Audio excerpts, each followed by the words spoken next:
Have you ever noticed the mind is most honest just before sleep?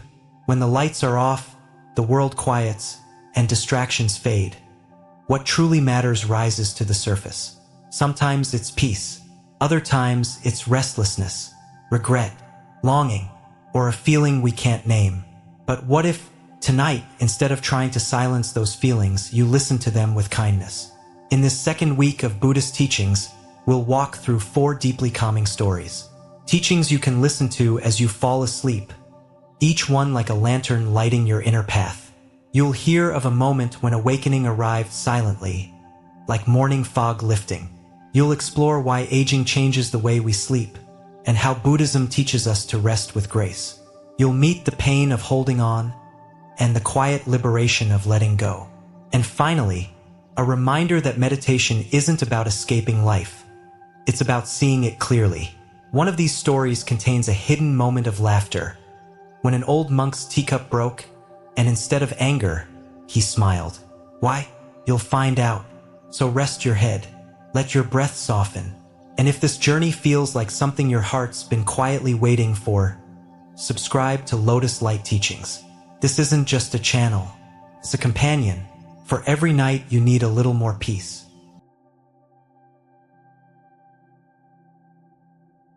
Have you ever had a moment so ordinary, yet so profound, that it changed the way you saw everything? Maybe it was a quiet evening when you caught the scent of rain in the air, or the way sunlight filtered through the leaves, casting golden patterns on the ground. Maybe it was the laughter of a child, free and unguarded, reminding you of something you forgot along the way, how to simply be.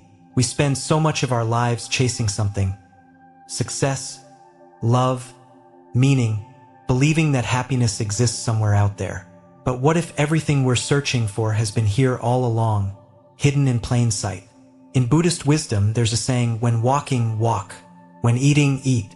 The simple yet profound. It's an invitation to be fully here, in this moment. Because this moment, this very breath, is the only thing we truly have. Today, we'll explore how presence can transform the way we experience life. If you've ever felt like time is slipping through your fingers, like you're always moving but never arriving, then stay with me. Let's slow down together. Let's rediscover the beauty of simply being. And if this journey speaks to you, if you long for more peace, clarity, and meaning in your everyday life, then I invite you to join me. Subscribe to Lotus Light Teachings, not just to watch, but to experience, to reflect, to grow. Because wisdom isn't something we learn once. It's something we return to, again and again, like a river that never stops flowing. Chapter 1: The Power of Presence. There was a time when I believed that the faster I moved, the more I achieved, the more fulfilled I would feel. My days were packed. Meetings, deadlines, messages stacking up like waves crashing onto the shore. I wore my busyness like a badge of honor, believing that the more I did, the more my life mattered. But somewhere in the midst of it all, I stopped being. I was doing constantly, endlessly, but I wasn't really living. Then one day everything shifted. It happened on an ordinary afternoon in Vietnam. I was traveling, or at least that's what I told myself. In truth, I was running, escaping from the monotony of routine, hoping a change of scenery would fill the void I couldn't quite name. The sun was beginning its slow descent, stretching golden fingers across the sky. The air was thick with the scent of earth and water, the kind of dampness that settles into your bones, grounding you. I was walking by a quiet river when I saw him, an old monk, seated on a rock near the water's edge. He wasn't reading or chanting or meditating in the way we often picture monks. He was just there, watching the river, as if he had all the time in the world. At first, I didn't think much of it. I walked past him, preoccupied with my own thoughts. My phone buzzed in my pocket, and out of habit, I reached for it. But something made me pause. I glanced back at the monk. He hadn't moved. He was still watching the water, his face serene, as if he were witnessing something extraordinary. And that's when it hit me. I had been walking past moments like these my entire life, always rushing, always looking ahead. But here was a man who had found joy in something as simple as watching a river flow. I don't know why, but I sat down a few feet away from him. For a long while, I tried to do what he was doing, just be. But my mind resisted, churned with thoughts. How long should I sit here? Should I say something? Am I wasting time? The irony wasn't lost on me. I had nowhere to be, and yet, my mind was still racing to get somewhere. The monk turned to me and smiled.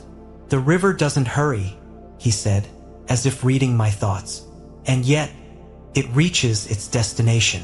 That one sentence unraveled something deep within me. It reminded me of a Zen teaching I had heard before. When walking, walk. When eating, eat. Sounds so simple. And yet, most of us don't live this way. We eat while scrolling through our phones. We listen while planning what to say next. We walk while thinking about where we need to be. Physically, we are present, but mentally, we are absent. The monk didn't say anything else, and yet he had already said enough. I turned back to the river and watched the way it moved. Sometimes fast, sometimes slow, always flowing. There was no urgency, no striving. Just movement, just presence. For the first time in a long time, I let myself be still. Something shifted in me that day. It wasn't a grand, earth-shattering revelation. It was something quieter, subtler. A realization that life isn't meant to be chased. It's meant to be experienced. And presence, true, full presence, isn't about doing more. It's about being fully in what you're already doing. When I returned home, I began experimenting with this idea of presence in small ways. I started with something simple, drinking tea. Before, my morning tea was just another item on my checklist. I would sip it absent-mindedly while answering emails or planning my day. But what if, instead, I drank it the way the monk watched the river? So, one morning I made my tea and did nothing else. I felt the warmth of the cup in my hands. I inhaled the delicate aroma of the tea leaves, the steam curling into the air like whispers of something ancient. I took a sip, letting the liquid linger on my tongue, noticing its slight bitterness, its quiet depth. And in that moment, something remarkable happened. My tea tasted better, or rather, I tasted it for the first time. That's the thing about presence. It turns the ordinary into something sacred. It transforms simple moments into something rich, something meaningful. We tend to think happiness is something we need to find, a destination waiting for us in the future. But what if happiness has been here all along, waiting for us to slow down enough to notice it? There's a reason why mindfulness is such a core teaching in Buddhism. It's not just about meditating on a cushion or breathing in a certain way. It's about fully inhabiting your life. It's about realizing that this moment, this very moment, is the only one you ever truly have. Try it for yourself. The next time you eat, just eat. No screens, no distractions. Feel the textures of the food. Notice the flavors dancing on your tongue. The next time you walk, just walk. Listen to the rhythm of your footsteps. Feel the air against your skin. The next time you talk to someone, truly listen. Hear not just their words, but the emotions behind them. First, it might feel strange. We're so used to multitasking, to always being half here and half somewhere else. But if you stick with it, you'll notice something surprising. Life starts to feel fuller, not because anything has changed, but because you have changed. You are no longer just passing through your days. You are living them. And in the end, isn't that what we're all searching for? Not more time, not more achievements, but the ability to fully embrace the time we already have, the life we are already living. As I reflect on that day by the river, I realize that the monk never told me how to live. He didn't give me a lecture or a list of things to do. He simply was. And in his presence, I learned something invaluable. Life is like the river. It moves whether we rush or not. It flows whether we fight it or surrender to it. The question is, will we be too busy to notice?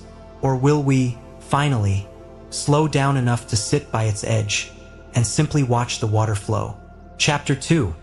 Embracing Impermanence. There was a time when I held on to things too tightly, moments, people, memories. I wanted to freeze time, to keep things exactly as they were, as if grasping hard enough could stop the inevitable passing of days.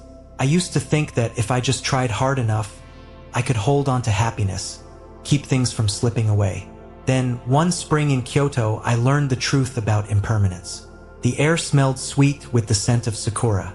Everywhere, cherry blossoms had burst into bloom, soft pink petals trembling against the blue sky, so delicate they seemed almost translucent. People gathered beneath the trees, laughing, taking photos, sharing food. It was a celebration, yet beneath it all was an unspoken truth. These blossoms would be gone in a matter of days, and that's why they were so precious. I sat beneath one of the trees, watching the petals drift gently to the ground. For a moment, I imagined what it would be like if cherry blossoms lasted all year, if they never fell, never faded. And then I realized they would lose their magic. If something is always there, we stop noticing it. If we never lost things, we would never truly appreciate them. The thought unsettled me. I thought of all the times I had tried to fight change, clinging to relationships that had run their course, resisting the passing of youth, fearing the unknown future. But sitting there, watching the petals fall, I wondered, what if I let go? What if I stopped seeing impermanence as something to fear and instead embraced it? The breeze picked up, sending a flurry of petals swirling into the air. And just like that, something in me shifted. Buddhist teachings remind us that impermanence is not a curse. It's the very nature of life. Everything changes. The sun rises, the sun sets. A wave forms in the ocean, rises to its peak, then dissolves back into the sea. We are born, we grow, we age, we pass on. Nothing in life stands still, and yet, so much of our suffering comes from our resistance to this truth. I once lost someone very dear to me. It was sudden, unexpected. One day they were there, laughing, breathing, existing. The next, they were gone. I spent months, years even, wishing I could turn back time, relive our conversations, hear their voice again, hold their hand just once more. I clung to memories so tightly that I forgot to live in the present. But time, indifferent to my grief, moved forward. The seasons changed. The world kept turning. And slowly I began to understand. Those moments we had together, they were beautiful precisely because they were finite. If they had lasted forever, I would have taken them for granted. I wouldn't have cherished them the way I do now. Impermanence is not a thief. It is a gift. It teaches us to cherish what we have while we have it, to be fully present in every moment, knowing it will never come again, to say, I love you, while we can, to appreciate the morning sunlight streaming through our window, to taste our coffee as if it were the last cup we'd ever drink. There's an old Zen story about a monk who kept a delicate porcelain cup. He loved this cup. It was beautifully crafted, perfect in every way. But each day he would remind himself, this cup is already broken. Not because he wanted to be sad, but because he wanted to appreciate it fully, knowing that one day it would shatter. And when that day came, he would not grieve, because he had already made peace with its impermanence. I think about that story often. What if we lived our lives with that same mindset? What if, instead of fearing loss, we fully embraced the beauty of what is here, now? The people we love, the experiences we have, the simple joys of everyday life. Since that day under the cherry blossoms, I've tried to practice this in small ways. Every evening, I take a moment to reflect on something beautiful from the day. Not something grand, just something simple. The warmth of my tea in the morning, a stranger's kindness, the sound of rain against my window. I hold these moments in my heart, knowing that they will never come again. And instead of sadness, I feel gratitude, because this is life, ever-changing, unfolding moment by moment, like cherry blossoms in the wind. And isn't that what makes it so precious? Chapter 3, The Freedom of Letting Go. There was a time when I carried too much, not physically, but emotionally. Regrets I couldn't shake, old wounds I kept reopening, worries that clung to me like shadows. I didn't realize how heavy they had become until one day, I found myself exhausted, not from the demands of life, but from the weight of my own mind. I remember the moment it hit me. It was late at night, one of those quiet hours when the world slows down just enough for thoughts to creep in. I was lying in bed, staring at the ceiling, replaying a conversation from years ago. Something I had said, something I wished I could take back. My chest tightened with the same old guilt. the same useless wishing that I could change the past. And then, out of nowhere, a thought surfaced. Why am I still carrying this? Startled me. I had held onto this regret for so long that it had become a part of me, something I carried without question. But why? What was I gaining from it? The next morning, still thinking about that question, I went for a walk. The sky was a soft gray, and the wind carried the scent of earth after rain. I found myself at a small bridge overlooking a stream, and I stood there, watching the water move, always flowing, never clinging. I reached into my pocket, pulled out a small piece of paper, and wrote down the words that had haunted me for so long. Then, with a deep breath, I let it go, watching as it floated away, dissolving into the current. It was such a simple act, and yet, something inside me shifted. The regret wasn't erased, but its grip on me loosened. I realized that letting go isn't about forgetting. It's about freeing ourselves from the chains we no longer need to wear. Buddhist teachings often speak of attachment as the root of suffering, not just attachment to material things, but to ideas, identities, expectations. We cling to anger, to our version of how things should have been, to the idea that life owes us something. And in doing so, we weigh ourselves down with burdens that were never meant to be carried forever. There's an old Zen story about two monks traveling together. They reached a river where a woman stood, hesitating. She needed help crossing, but monks were forbidden from touching women. Without a word, one of the monks lifted her onto his back, carried her across, and set her down on the other side. They continued their journey in silence until, hours later, the other monk finally burst out, "How could you do that? We are not supposed to touch women." The first monk simply replied, "I set her down at the riverbank hours ago. Why are you still carrying her?" That story stayed with me the first time I heard it, and it stays with me now. How often do we carry things long after we should have set them down? A grudge from an argument years ago, a moment of embarrassment we relive in our heads, a mistake that we keep punishing ourselves for, even when no one else remembers it. I used to believe that holding on made me strong, that if I carried my regrets, my pain, my disappointments, I was somehow honoring them. But the truth is, strength isn't in holding on, it's in knowing when to let go. I met a man once, a friend of a friend, who had lost everything in a fire. His home, his possessions, the photographs and letters and objects that had held his memories. When I asked how he had moved forward, he smiled in a way that was both sad and peaceful.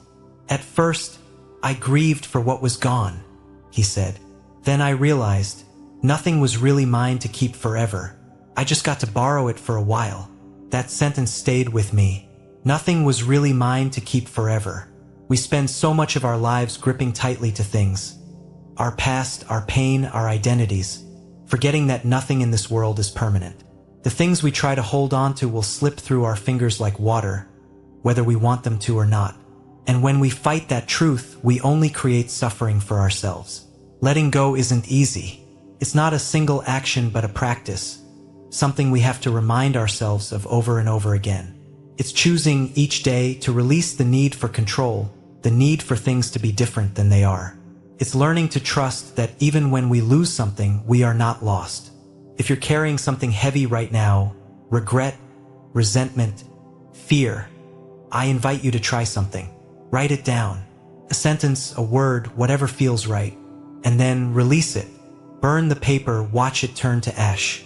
Tear it up and let the pieces scatter in the wind. Drop it into a river and watch it float away. It might not make the pain disappear instantly, but it's a start. A reminder to yourself that you don't have to carry this forever, that you have the choice to put it down. There is a quiet kind of freedom in letting go. It doesn't mean forgetting. It doesn't mean pretending things didn't hurt. It means choosing not to let the weight of the past steal the peace of the present. Like the river beneath that bridge, always moving forward, we are meant to flow. Not to stay stuck in the same place, carrying the same burdens, but to release, to soften, to trust that what is meant for us will remain, and what is not will drift away. And that, I think, is the real lesson. We are not meant to hold on to everything. We are meant to live, to breathe, to open our hands and let the wind take what no longer serves us. So take a deep breath and let it go.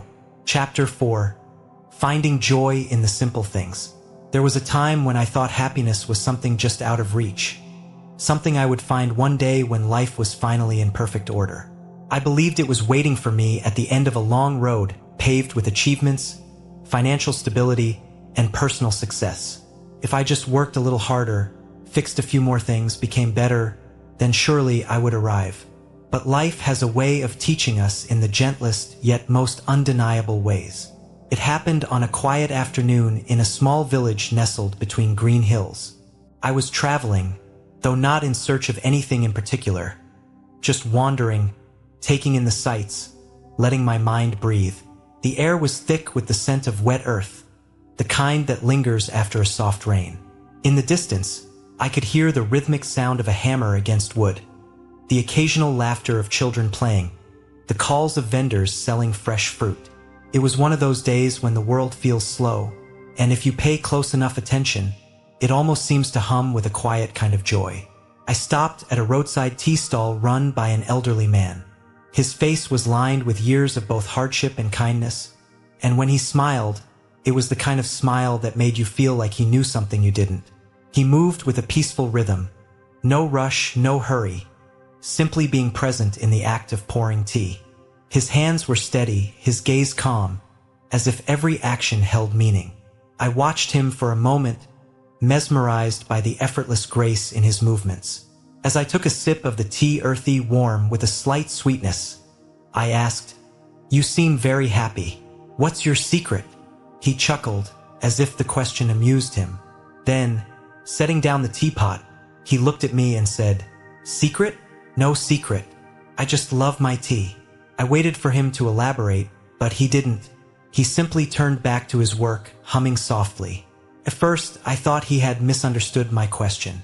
But as I sat there, watching him go about his day, I started to see what he meant. He was happy, not because he had something grand or extraordinary, but because he noticed the simple things. The warmth of the cup in his hands, the scent of tea leaves steeping, the quiet pleasure of watching people pass by, greeting them as if each meeting was a small gift. And that's when it hit me. Happiness isn't something we need to chase. It's something we need to notice. Buddhist teachings remind us that suffering often comes from attachment, attaching happiness to future conditions, always believing that we need more before we can be content. We tell ourselves, "I'll be happy when I get that promotion, when I find the right partner, when I have more time, more money, more security." But this way of thinking turns happiness into a mirage, always on the horizon, never in our hands. But what if joy is already here, scattered throughout our days like tiny, unnoticed pearls? I once met a man who had very little by material standards. His home was modest, his possessions few, and yet he was one of the happiest people I had ever encountered. His secret? Gratitude. He found joy in the simplest things. His morning coffee, the feeling of fresh air on his face, the love of his family.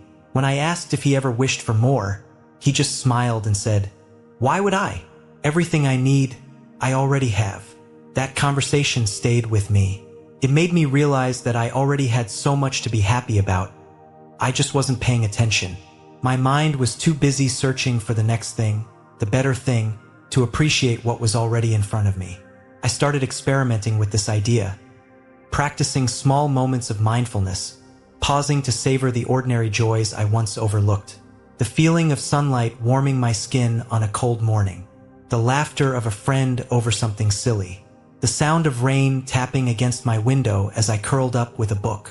None of these things were grand, but when I truly noticed them, they felt like treasures. One day, I watched a little girl playing in the rain. While the adults around her rushed to find shelter, grumbling about the weather, she stretched out her arms and spun in circles, laughing as the raindrops kissed her face. She wasn't worried about getting wet or about what anyone thought. She was simply in the moment, fully alive to its joy. It made me wonder, when did we forget how to enjoy life like that? Somewhere along the way, we started believing that happiness had to be earned, that we needed a reason to feel joy. But children remind us of something important. Life itself is reason enough. Since then, I've made it a habit to find joy in small things. Every evening, before going to bed, I take a moment to reflect on 3 things that brought me happiness that day. It doesn't have to be big, just small, simple joys. Maybe it's the aroma of fresh bread in the morning, or the way a stranger held the door open for me, or the way the sky turned pink and gold as the sun set. This practice rewires the brain to see joy instead of waiting for it. And something magical happens when you start noticing joy. It multiplies. The more you appreciate, the more you receive. Life stops feeling like a race and starts feeling like a gift. So if you've been waiting for happiness, if you've been holding off, thinking that you'll finally be at peace when things fall into place, let me tell you this, it's already here, right now, in this moment, in the breath you just took, in the quiet between words, in the rhythm of your heartbeat. You don't need to chase happiness. You just need to notice it. As you sit here, listening to these words, take a deep breath. Feel the air fill your lungs, the weight of your body resting against the earth. Notice the sounds around you, the soft hum of the world continuing on, the quiet rhythm of your own heart. This moment is fleeting, and that's what makes it beautiful. We often think peace is something we need to find, something waiting for us in the future. But what if peace has been waiting for us, right here, right now? Like the river flowing steadily to the ocean, life moves forward whether we rush or not.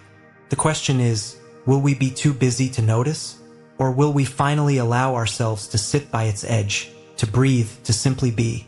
If today's reflections resonated with you, I'd love to hear your thoughts.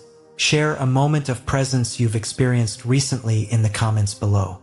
Let's learn from each other, remind each other of what truly matters. And if you feel called to continue this journey, join our growing community at Lotus Light Teachings. Subscribe, stay present, and let's walk this path together, one mindful step at a time. Until next time, may you find peace in the simplest moments. And may you always remember the present is a gift.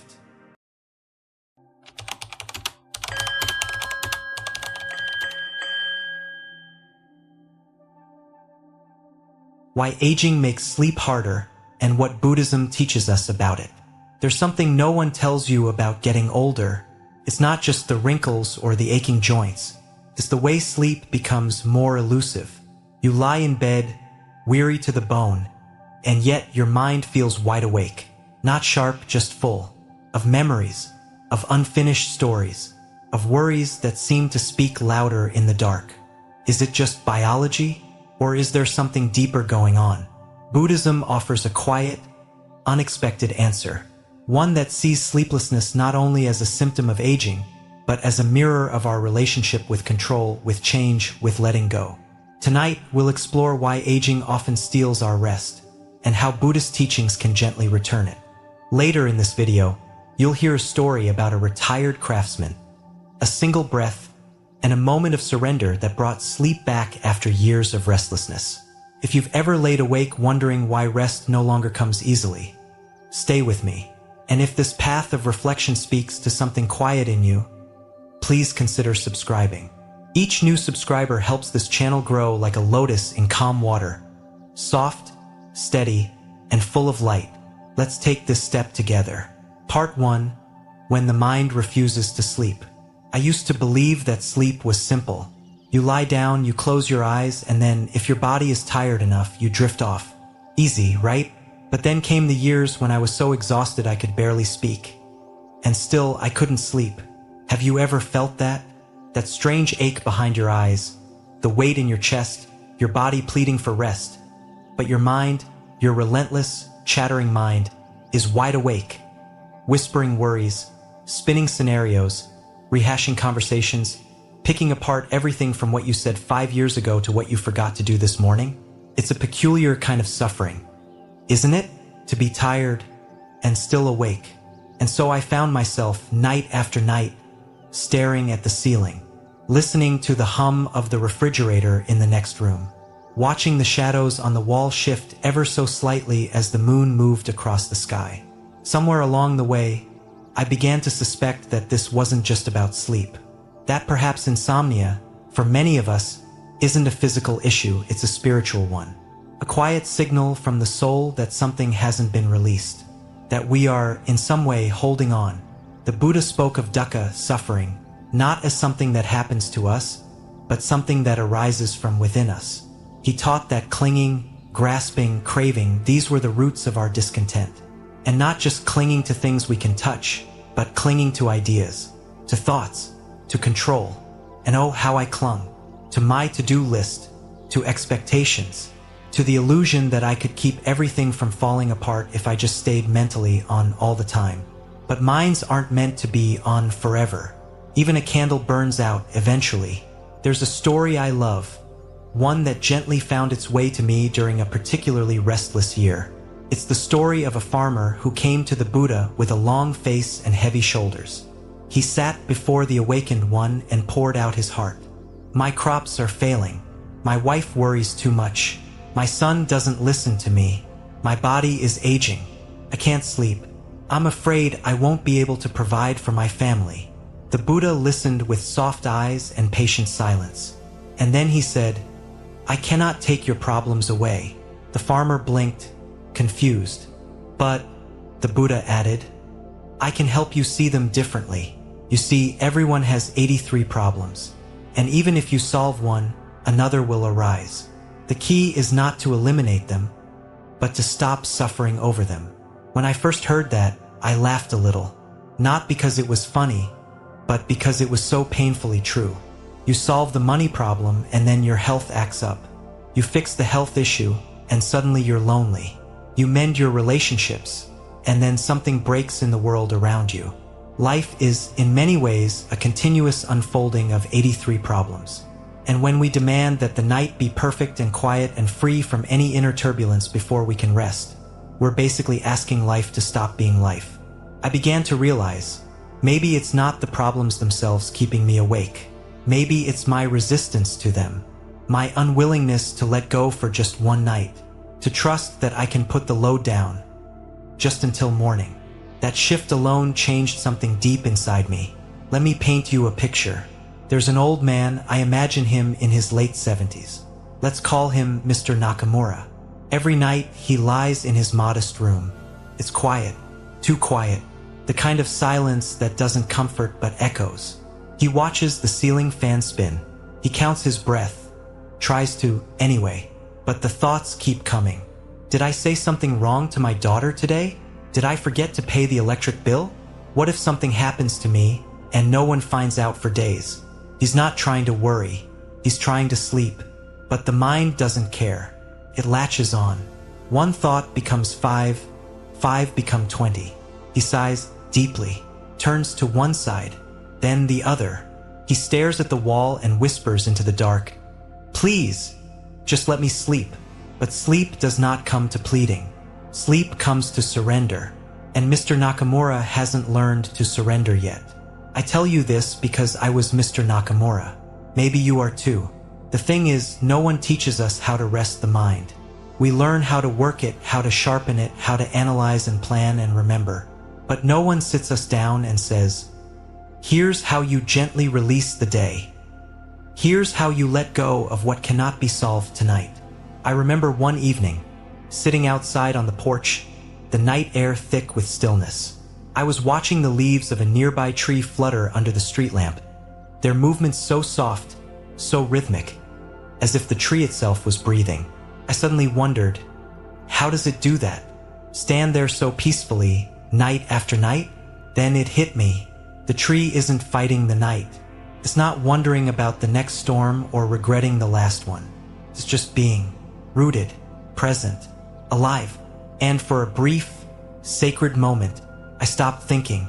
I felt something loosen inside me, like a knot beginning to untie. That's what presence feels like. And presence is the doorway to rest. When I work with people now, friends, students, family, I often ask them a simple question before bed. What are you still holding on to tonight? Try it now. Ask yourself. Maybe it's something small.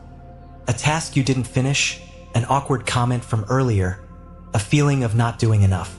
Maybe it's something heavier. Grief, fear, resentment. Whatever it is, imagine just for tonight that you can place it down. Not forever, just until morning.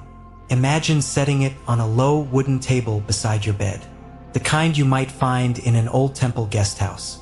You don't destroy it. You don't deny it. You just release it.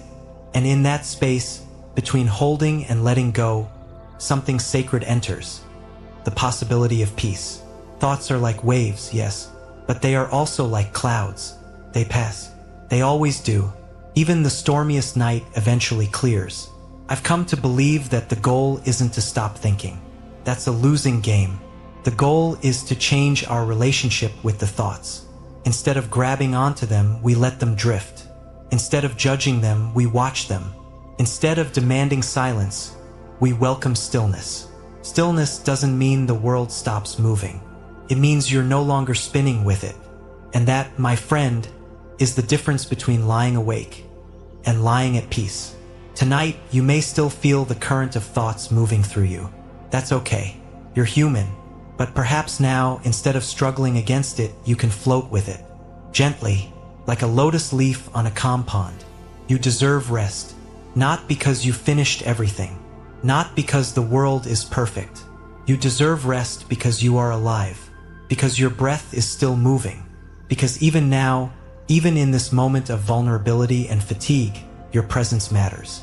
So as you lay down tonight, may you feel the quiet support of the earth beneath you. May you hear the soft lullaby of your breath. May you remember that you don't have to carry everything. Not now. Not tonight. Let the thoughts come. Let them go. And somewhere, in the hush between one breath and the next, may sleep find you like a friend returning home. Part 2, the gentle art of letting go. There's a moment each night, quiet and almost sacred, when the day loosens its grip on the world. The traffic dies down, screens go dim, and the air cools just slightly, brushing your skin like the breath of a gentle evening prayer. It's in that moment, when the body starts to slow but the mind refuses to follow, that we meet the true challenge of sleep. I used to believe I needed to work my way into sleep, like there was some secret combination of tricks I hadn't yet mastered. I tried everything. Warm milk, soft music, digital detoxes, even turning my pillow to the cooler side as if that might lull me into rest. But the real reason I couldn't sleep was simpler and deeper. I was full, not physically, mentally. It felt like I was carrying a backpack stuffed with unfinished thoughts, half-felt emotions, and little pockets of guilt or worry I hadn't sorted through. Even after I'd taken off my shoes and brushed my teeth, I was still lugging around the weight of the day. And I know now that many of us do the same. We climb into bed physically undressed, but mentally overpacked. It wasn't until I learned the quiet, radical act of letting go that things began to shift. Not just in my sleep, but in my spirit. There's an image that often comes to mind when I think about mental clutter. A small tea house in the mountains. It's early evening. The paper walls glow with lantern light. Steam rises gently from a kettle. And in that peaceful, wooden space, thoughts are like guests entering through a sliding door. Some arrive politely, a memory from a lovely lunch, a child's laughter echoing from the afternoon. Others, however, barge in loudly, still carrying the dust of the outside world. Resentments, regrets, fears dressed in muddy boots. You are the host. You decide which thoughts stay, and which ones are kindly shown to the door. Eleanor didn't know this yet when her sleepless nights first began. I met her during a mindfulness retreat I was guiding years ago, and she sat in the front row with her shoulders high and her hands always clutching a tissue, as if bracing herself for life. She had lost her husband 2 winters prior. Since then, her nights had been long, jagged things. She described lying in bed, completely still on the outside, but inside, she was sifting through everything. Conversations from decades ago, hospital visits, missed opportunities, apologies never spoken out loud. I feel like my thoughts are sitting on my chest, she said softly one evening, and I don't know how to ask them to leave. Her words struck something deep in me, because how often do we, too, let thoughts take up residence in us? Loud, pushy guests we didn't invite, who won't leave politely. That night, we tried something small. I handed Eleanor a notebook and invited her, just before bed, to write it all down, not to fix anything, not to organize, just to put it somewhere else besides her mind. She hesitated. "What if I don't know what to write?" "Start with what you feel," I said. "Even if it's, I'm tired and I don't want to think anymore. Just give the thoughts a place to rest." The next morning, she looked lighter. "I slept," she whispered, almost in disbelief. "Not all night, but better."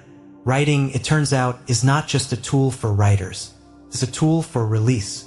When we put our worries down on paper, we are symbolically taking them out of our mental backpack. We don't deny them. We simply stop carrying them alone. This became Eleanor's ritual. Each evening, she would pour a cup of tea, always chamomile, always in the same chipped white mug, and sit at her little table. She'd light a candle, open her notebook, and gently ask herself, "What am I holding on to tonight?" Sometimes it was a memory, sometimes a fear, sometimes just a list of errands she didn't get done. She'd write them all down, close the notebook, and whisper to herself, "I'll return to this tomorrow, but tonight I choose to rest." Simple, profound. There's a certain peace that comes from knowing not everything must be solved right now. That's one of the deepest misunderstandings of modern life, isn't it? That urgency equals importance. That if something is on our mind, it must be fixed, handled, conquered immediately. But not everything is urgent. Not everything is yours to carry, especially not at midnight. There's another practice I sometimes use, especially on nights when writing feels like too much. I close my eyes and imagine I'm standing beside a calm river. The moon is full. The air smells faintly of cedar and wet earth. In my hands, I'm holding a small paper lantern. I place a single worry inside, just one, and gently lower it onto the surface of the water. The lantern begins to drift, carried by the current. Slowly, gracefully, it moves away. I watch until its glow is just a flicker in the distance.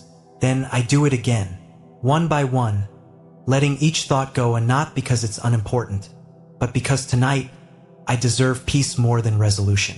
This kind of visualization is not about escaping life. It's about trusting that not all action happens through effort. Sometimes, letting go is the most courageous action we can take. You see, we've been taught that surrender is weakness, that stopping is failure. But the Dharma teaches otherwise. In Buddhism, letting go isn't giving up. It's giving space. It's the difference between clenching your fist and opening your hand. The problem might still be there in the morning, but now there's room for breath, for clarity, for rest. And the beautiful thing is, the more you practice this, the easier it becomes. Like muscle memory, the mind learns that night is not for solving. Night is for softening.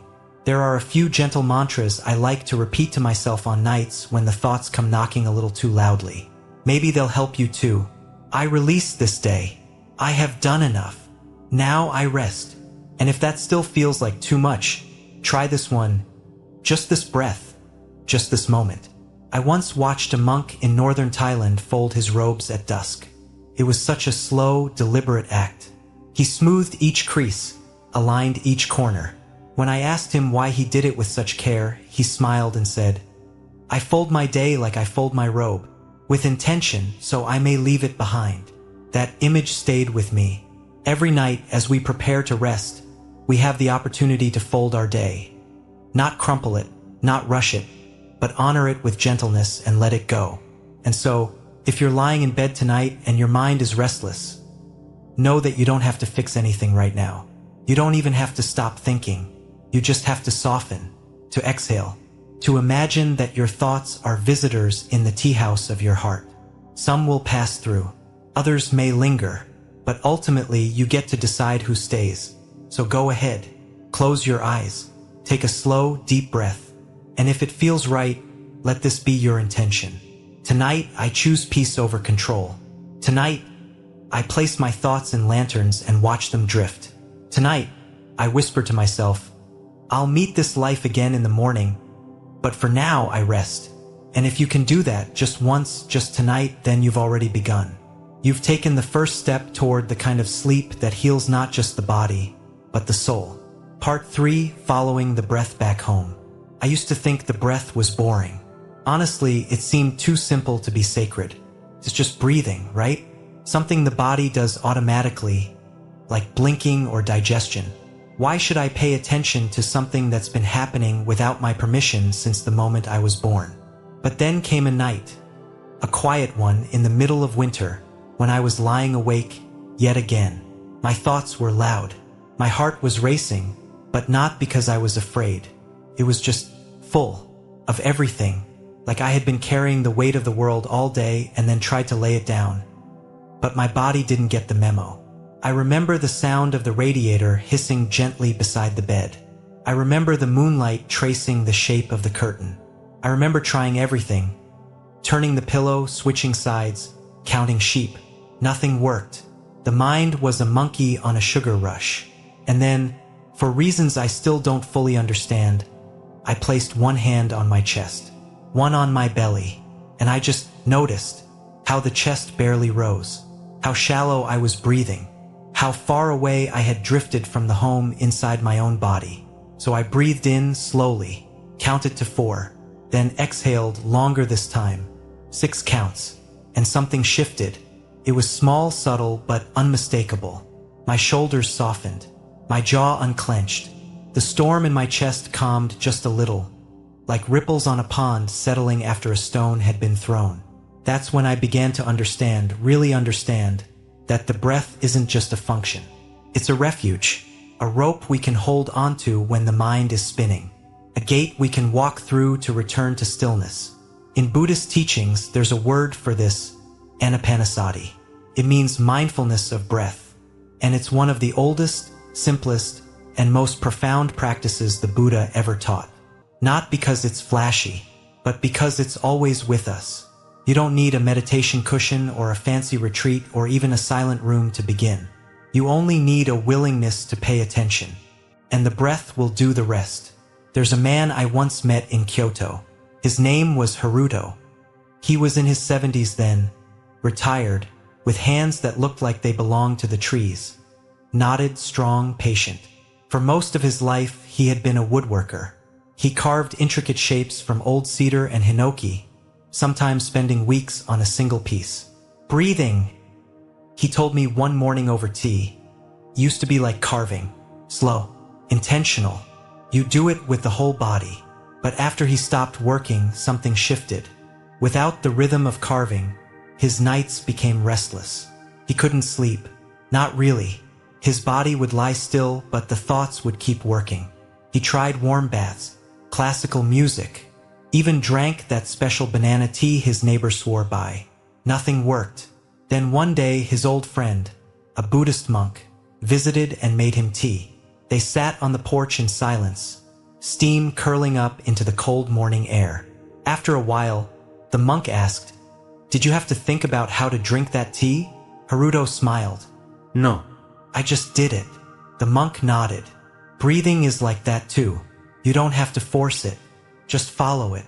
That night, Haruto lay down, placed one hand on his chest, one on his belly, like the monk showed him, and began to listen. Really listen. Not to his thoughts, but to the breath beneath them. Inhale 4 counts. Exhale 6 counts. Like ocean waves kissing the shore and slipping back out again. He repeated silently, with each breath, "I am here. I am safe," over and over. Not as a chant, not as a magic spell, but as a reminder, a returning, a homecoming. And that night, sleep came quietly, like a cat curling up beside him. Not because he tried harder, but because he finally stopped trying. Haruto later told me, it wasn't about getting rid of the thoughts. It was about giving them a place to rest. That's what the breath does. It doesn't erase worry. It makes room for peace beside it. I often imagine the breath as a lantern floating across a still lake at dusk. Each inhale is the lantern lifting slightly. Each exhale is its slow drift toward the horizon. It's not rushing. It's not resisting. It's simply moving with the current. And in a world that asks us to do more, think more, be more, there's something revolutionary about choosing to just be with your breath. Sometimes, during meditation, I guide people through a short practice. Maybe you'd like to try it with me now. Let's begin gently. Place one hand on your chest. Feel the rise and fall. Then place the other on your belly. This is where the breath wants to go. Now close your eyes if it's safe to do so, or simply soften your gaze. Take a deep breath in through your nose. Slowly, gently count to 4. Now exhale through your mouth. Longer this time, count to 6. Feel your body settle. Feel the edges of your thoughts begin to blur, like ink in water. Now again, inhale, I am here. Exhale, I am safe. Again, inhale, I am here. Exhale, I am safe. No need to fight anything. No need to change anything. Just be here with this breath. If the thoughts come, let them. They're not the enemy. They're clouds in the sky of your awareness. Let them pass. The breath is the mountain. It does not move. And the more you return to it, the more the mind learns it's okay to rest. That it doesn't have to guard the gates all night. That you, this moment, this body, you're safe. From a psychological view, we know that slow, intentional breathing activates the parasympathetic nervous system, the part of the body designed for rest, digestion, and healing. It lowers the heart rate, reduces blood pressure, signals safety. But from a spiritual view, it's even more profound. Because every breath is a reminder that you are alive, that you are still here, that despite all that the day held, all that your mind tried to manage, you are still breathing, still capable of returning to this quiet, present moment. And that is sacred. So tonight, if you find yourself tangled in thoughts, don't fight them. Don't force yourself to sleep. Just breathe. Let each breath be a soft invitation to come back to your body, to let go of tomorrow, to trust the quiet wisdom inside your chest. The breath knows the way home. Let it lead you there. Part 4, returning to the body, returning to peace. I used to believe my mind was the smartest part of me. It's where the plans happened, where the ideas lived, where the strategies formed. If I just thought hard enough, I'd figure life out. If I could just think better, I'd feel better too. But there came a point, maybe you felt this too, when my mind became too loud, too busy, too quick, and all I wanted was to turn it off just for a little while. Couldn't. Even lying still at night, my body heavy under the covers, the mind would keep spinning, sorting, replaying, forecasting, solving problems that hadn't happened yet, while ignoring the one problem I was actually facing. I couldn't rest, and in those moments I realized something. My body was exhausted, here, now, present, but my mind was still running laps in a stadium that had long since closed its gates. A teacher once told me, the mind is like a puppy, curious, fast, easily distracted. You don't scold it for wandering. You guide it gently, again and again, until it learns to stay. I remember smiling when I heard that, because yes, my mind was exactly like that. A well-meaning, jittery little thing, constantly sniffing for problems to fix, unaware that it was tripping over the peace already available beneath its paws. That was when I began learning how to lead the mind home. Not with force, not with shame, but with the quiet wisdom of the body. I met Robert around that time, an older gentleman with soft, kind eyes and a restlessness that lived just beneath his skin. He had retired recently from a life of steady work, raising children, paying bills, meeting deadlines. He did everything right, but when the noise of routine finally stopped, the silence unsettled him. He came to one of our meditation circles, held in a small room just beside a garden. Nothing fancy, tatami mats, incense curling lazily toward the ceiling, the faint rustle of bamboo leaves against the window pane. He told me later he didn't know why he came, just that he hadn't slept well in months, and that something about the stillness of the space made him feel like maybe, just maybe, it was okay to stop pretending he was fine. That night, after a short sit, we made tea together. Not in a rushed way, not in the way we usually do things, half listening, scrolling through our thoughts while water boils in the background. No, this was different. We stood there, side by side, holding ceramic cups. The steam rose between us like a breath neither of us had taken all day. Feel the warmth, I said quietly. Feel the cup in your hands, the curve of it, the heat seeping into your skin. He nodded. Now take a sip, slowly. Taste it. He did. And in that moment, the storm behind his eyes softened. I didn't say much else. I didn't need to. The body already knew what to do. You see, the body doesn't live in the past or future. It only knows this moment, this sip, this breath, this heartbeat, just the mind that travels. The body stays rooted like a tree in the wind. And sometimes, the kindest thing we can do is return our mind to where the body patiently waits. That night, Robert asked me, "How do you sleep when your mind won't stop moving?" And I smiled. "I don't fight it," I said. "I come back to my body." He raised an eyebrow, unsure. So I guided him through a practice I still use every single night, something we often call a body scan. Though to me, it feels more like a prayer made of attention. If you'd like, we can try it now. No rush, just listen. First, find a comfortable position. Let your hands rest at your sides or on your belly. Take a slow breath in. Let it go. Now gently bring your awareness to your feet. Don't change anything. Just notice. Are they warm, cool, tense, tingling? Let them soften. Imagine your feet sinking into a warm pool of water, muscles unclenching, toes loosening, the ground holding you. Now move your attention up to your lower legs, your calves, your knees. Let the breath travel there, like a soft breeze. Invite them to relax. Continue upward to your thighs and hips. These parts of you carry so much movement, stillness, all the weight of the day. Offer them kindness. Let them rest. Now bring your awareness to your belly. Not to judge, not to suck in or hold, but to feel. Let it expand gently with the inhale. Release gently with the exhale. Let the breath be soft here, spacious. From your belly, move to your hands. Notice if they are clenched, cold, restless. Let them open slightly. Let the fingers release. Feel your arms, your shoulders, and imagine the burden sliding off. Like a backpack you didn't realize you were still carrying. Set it down. You don't need it here. Now the neck, the jaw, let it soften. You don't need to hold words tonight. You don't need to prepare replies or apologies. Just rest. Finally, your face, the space around your eyes, the skin on your forehead. Let your features melt into calm. And at the very end, imagine a wave of golden light, or perhaps a breeze, the kind you feel in a temple garden in the late afternoon, moving slowly from the crown of your head, down your body, sweeping over you with tenderness.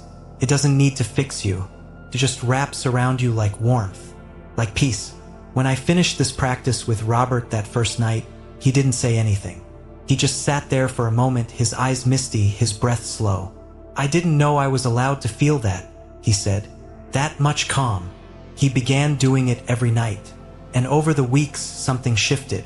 He still had thoughts, still had worries, but his relationship to them changed. He stopped wrestling them, stopped trying to outthink his way into sleep. Instead, he returned to his body, and eventually the mind followed. That's the truth I come back to again and again. When the mind is too loud, follow the breath. When the breath is too shallow, follow the body. And when you don't know where to begin, begin with sensation, something real, something present. We're so used to living in our heads, especially in this world, full of notifications and deadlines and noise. But the body speaks a different language. It speaks in warmth, in tingles, in weight and release. And if we listen, truly listen, we'll find that we are not broken. We're simply tired, and that the body, unlike the mind, never lies. It always tells us when it's time to rest. So tonight, as you lie down, don't ask your mind to be perfect. Don't ask it to be silent. Just ask it to come home. Bring it back to your feet, your breath, the space beneath your ribcage. Bring it back to the earth beneath you, the pillow that cradles you, the air that enters and leaves you again and again without effort. Because rest isn't something you chase, it's something you allow. And peace, it doesn't demand that you erase every thought. It only asks that you be present enough to feel the softness of your sheets, the rhythm of your breath, and the kindness that lives quietly in your own stillness. Let your body rest, and your mind will follow. Part 5, When Sleep Becomes Sacred. I used to think rest was something you earned, that you had to exhaust yourself first, that you had to finish the to-do list, clean the house, fix the relationship, solve the problem. Only then could you lie down. Only then could you breathe. But over time, I've learned something different, something quieter, something truer. Rest isn't a reward. It's a rhythm, part of life, like the inhale and exhale, like day and night, like the tide that goes out and always returns. And sleep is not a pause from the spiritual path. It is the path, the soft, moonlit section of the path where the soul takes off its shoes, steps barefoot into the dark, and trusts the ground to still be there. It reminds me of a story I once heard in a monastery tucked between pine trees and river fog, where the days moved slowly and the bells rang like echoes from another world. There was a young monk, full of fire and intention. He had come to the temple to awaken, to meditate, to discipline the wild restlessness within him. And so he did what many of us do when we desperately want to evolve. He overdid it. He sat for hours, eyes closed, legs crossed, back straight, chasing enlightenment the way others chase promotions or approval. And at night, while the others lay down in silence, he stayed awake, forcing his eyes open with trembling fingers. One morning, pale and exhausted, he fell asleep sitting up.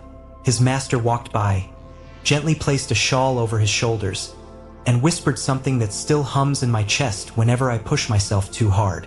"A string pulled too tight will snap," the teacher said, "and one too loose cannot play music. What you seek is balance."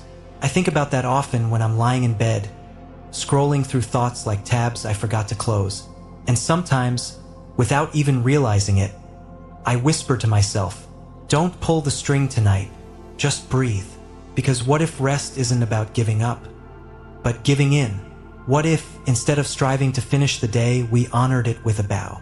The same way a monk bows before entering the meditation hall.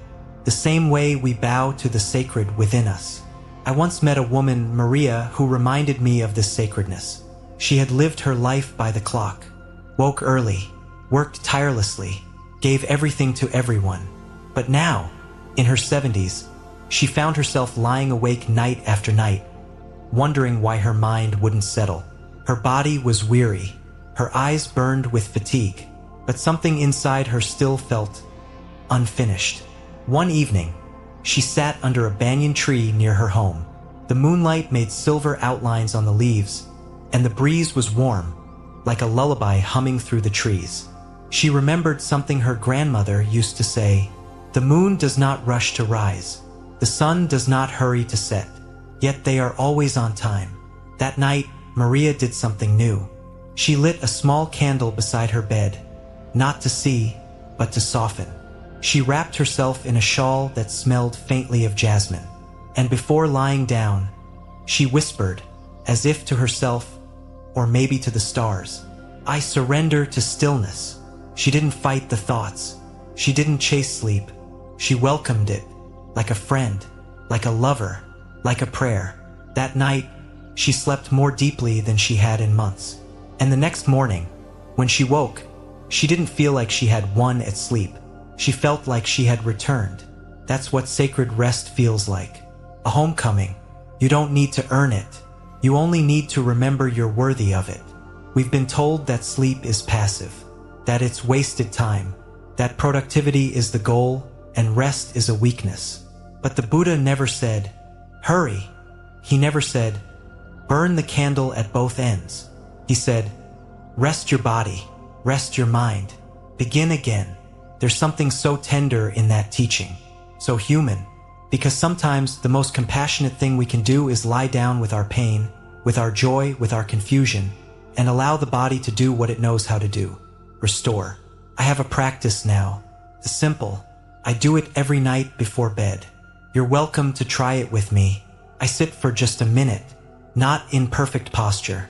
Sometimes I'm already under the covers, legs tangled in a blanket, and I close my eyes. I place one hand over my heart, one over my belly, and I speak quietly to myself, like a lullaby. I release this day with gratitude. I surrender to stillness. May my sleep be a temple. Some nights, that's all it takes. Other nights, my mind protests. It wants to solve something, fix something, rewind the tape and replay the words I wish I'd said better. That's okay. The point isn't to shut the mind up. The point is to be kind to it, to lead it home, to offer it the same forgiveness I'm still learning to offer myself. Because that's what spiritual practice is, not perfection, but presence. Not achievement, but acceptance. Sleep, too, is a teacher. It shows us that we don't always have to be awake to grow. That sometimes the deepest healing happens not when we're efforting, but when we're exhaling, when we're trusting. And in that trust, something ancient and wise stirs within us. Like a monk blowing out a candle at the end of a long day, darkness not as absence, but as invitation. A leaf doesn't apologize when it drifts onto still water. The sky doesn't ask permission to dim. Why should we? So tonight, maybe you can let yourself be part of that rhythm. Close the door gently behind you. Lay down not like someone escaping the world, but like someone returning to it more whole. Let your pillow hold your head like the lap of the earth. Let your breath be the wind through temple trees. Let your sleep be a sacred act. You don't need to reach enlightenment tonight. You just need to rest, because even the lotus folds at night, and still it blooms again at dawn. We often think sleep is the prize for a well-run day. But what if it's the practice, like folding your robe at dusk, like bowing before the temple gate? Rest can be a ritual of returning, not to escape the world, but to meet it more whole. You don't need to clear every thought. You don't need to finish the story in your head. You just need to close the book for now, because stillness is not the absence of thought. It's the space that holds it all gently. Tonight, may your sleep be soft, not because life is easy, but because you've learned the art of letting go. And when the morning light finds you, may you rise not hurried, but held. Tell me, what have you been carrying into the night that you might, just for tonight, set down? Share it with me below. Sometimes naming it is the first act of release.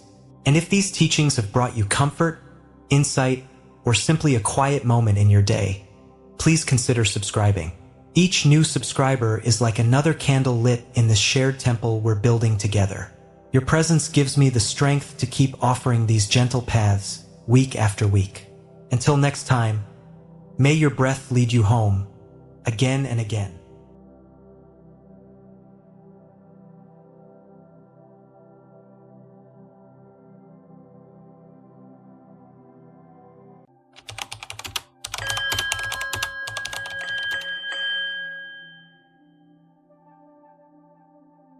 What happens in awakening?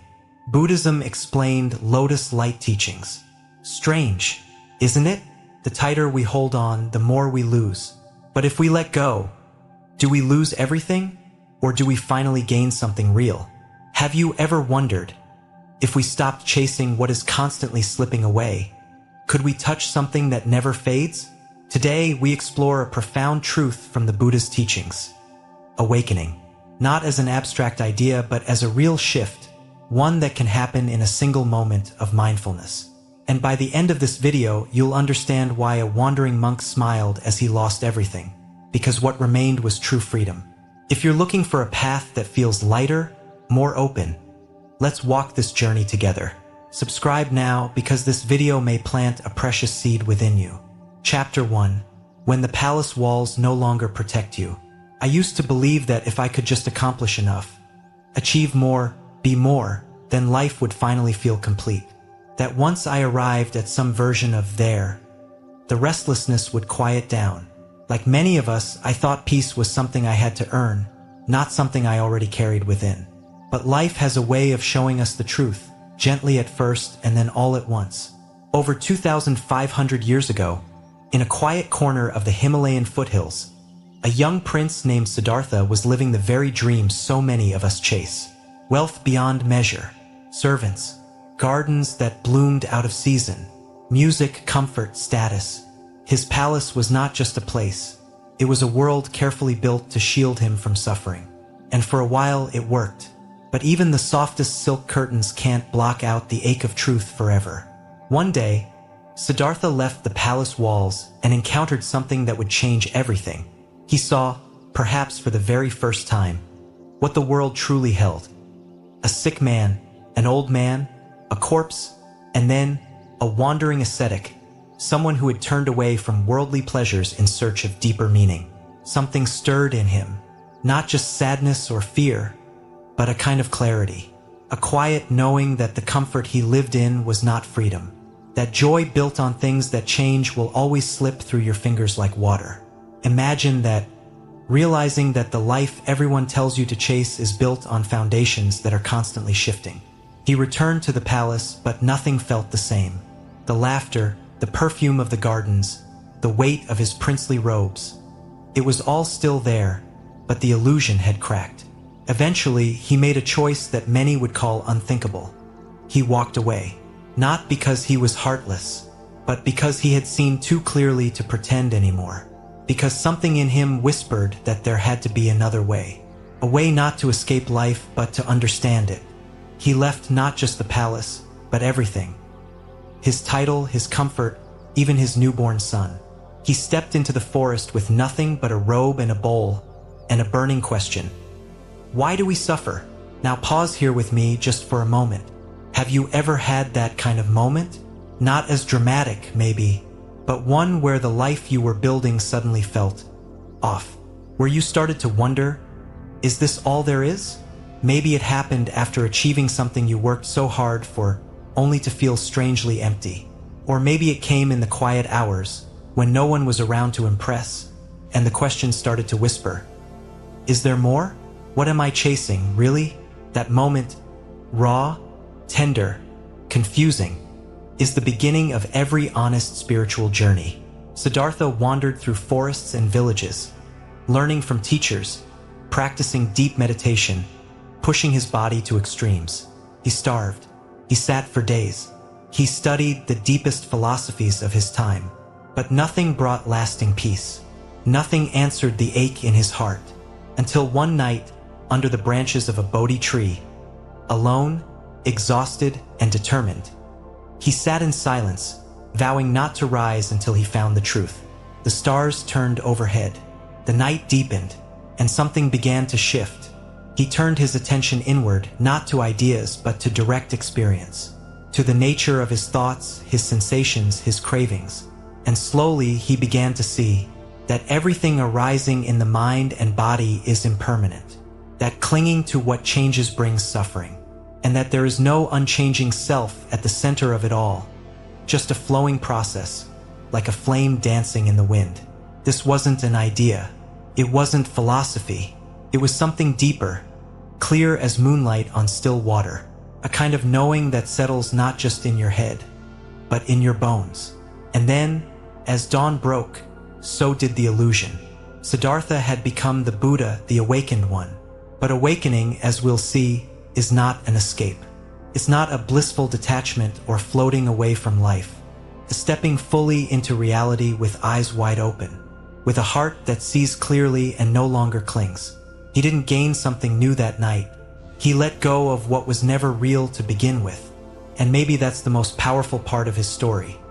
That what he discovered under that tree is something we can discover too.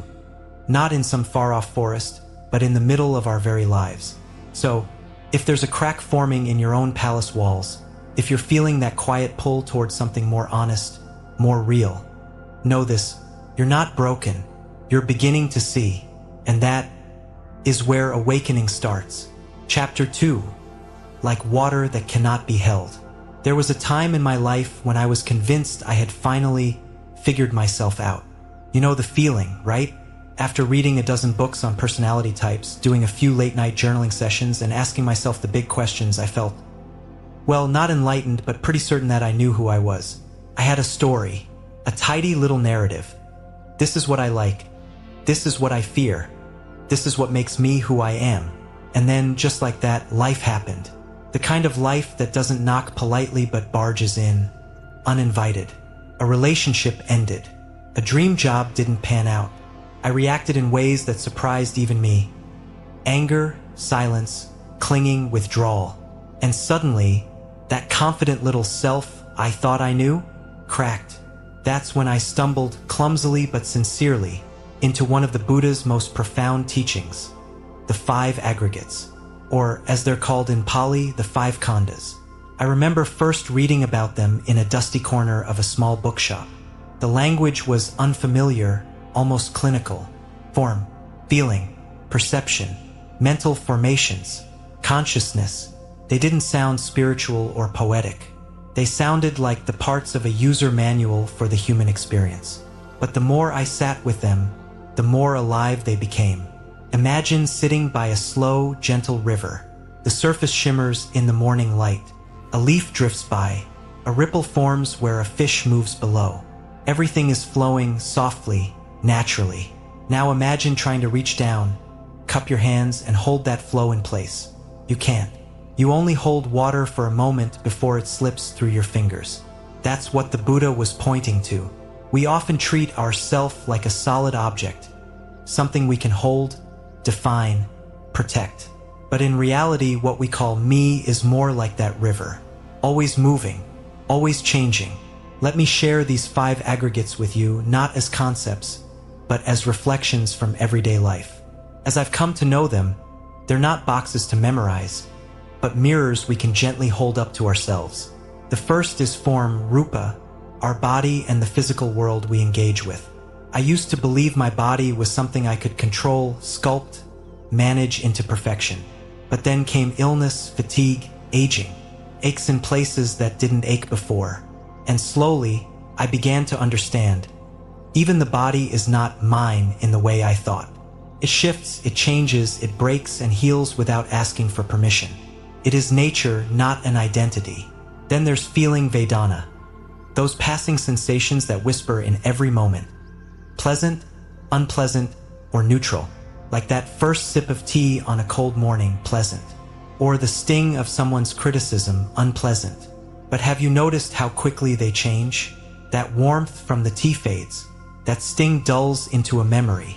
Feelings come and go like clouds across the sky. And yet, how often do we chase them or run from them as if they'll stay forever? Perception, sana, is next, the way we label and interpret what we see. A stranger walks by, and instantly we judge. Friendly, rude, attractive, odd. We name and categorize everything. But our labels are slippery. One day we call the rain gloomy, the next day romantic. It's not the rain that changed, but the lens through which we view it. That's perception at work. Then comes mental formations, sankhara, the thoughts, habits, and tendencies shaped by our past. This is the trickiest one for me. I used to think my thoughts were me. That voice in my head narrating my day? Surely that must be the real me, right? But then I started watching it during meditation. And wow, it was chaos in there. Planning lunch, replaying old conversations, judging, dreaming, worrying, and sometimes all at once. The mind moves like wind through the trees, restless and reactive. But the more I watched, the more I realized, I am not the storm. I am the sky that notices. And finally, consciousness, vijnana. The awareness that knows all these things. The part of us that sees, hears, feels, thinks. But even this is not fixed. Consciousness shifts depending on what it meets. When we're angry, it narrows like a tunnel. When we're calm, it opens wide. It's not a single, unchanging observer. It's a process, always shaped by conditions. So what does all this mean? It means that the self we cling to, the one we get so tangled up in, is not a solid statue, but a dance of processes. A swirl of sensations, ideas, and reactions. When the Buddha realized this, he didn't just understand it intellectually. He saw it directly. He saw that suffering comes when we try to freeze the river. When we grab at feelings, identify with thoughts, take the body or mind as me or mine. But when we see these aggregates for what they are, moving, changing, not self, we begin to loosen our grip. And in that loosening, there is relief. I once shared this teaching with a friend who was going through a painful breakup. She said, "But it hurts so much. I feel like I'm losing part of myself." And I gently asked her, "Which part? The role? The memories? The hopes?" And as she sat quietly, tears in her eyes, she whispered, "All of it, I guess." And then I asked, What if none of that was ever fixed? What if it was all part of the river? She didn't answer, but her shoulders relaxed. And in that small shift, I saw the beginning of healing. You see, this teaching isn't about becoming emotionless or detached.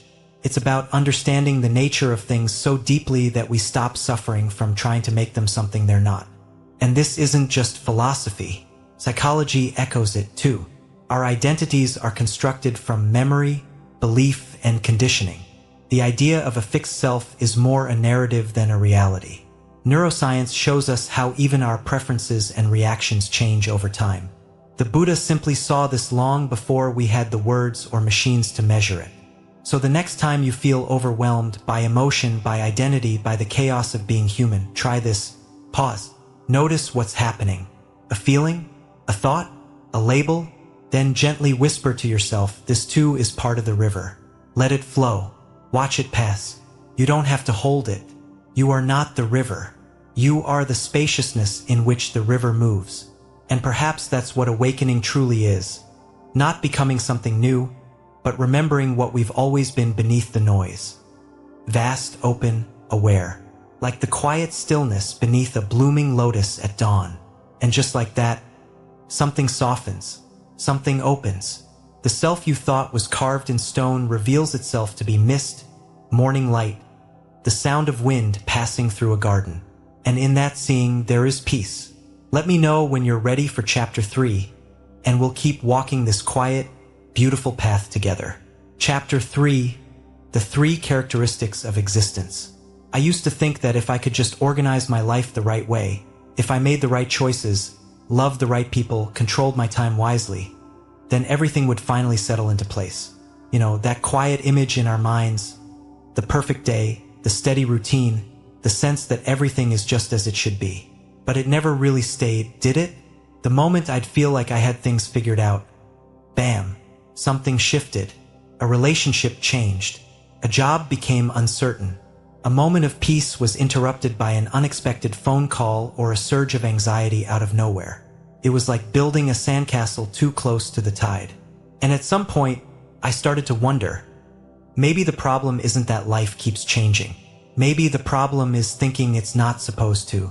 That question led me gently, like a hand on the back, into one of the Buddha's most powerful teachings, the 3 characteristics of existence.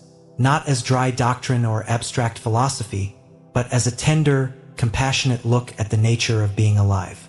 There's a candle on my desk right now, flickering as I speak to you. Its flame is soft, alive, always moving. You can't hold it in place without snuffing it out. And that's what life is like. Nothing stays the same. That's the first truth the Buddha pointed out, anicca, impermanence. Everything, our thoughts, emotions, bodies, relationships, is in a constant state of change.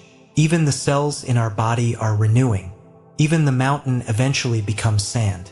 But we forget this, don't we? We fall in love and wish it to stay exactly like day 3. We take a photo on a happy vacation and think, I want this moment to last forever. We get used to someone's presence and can't bear the thought of their absence.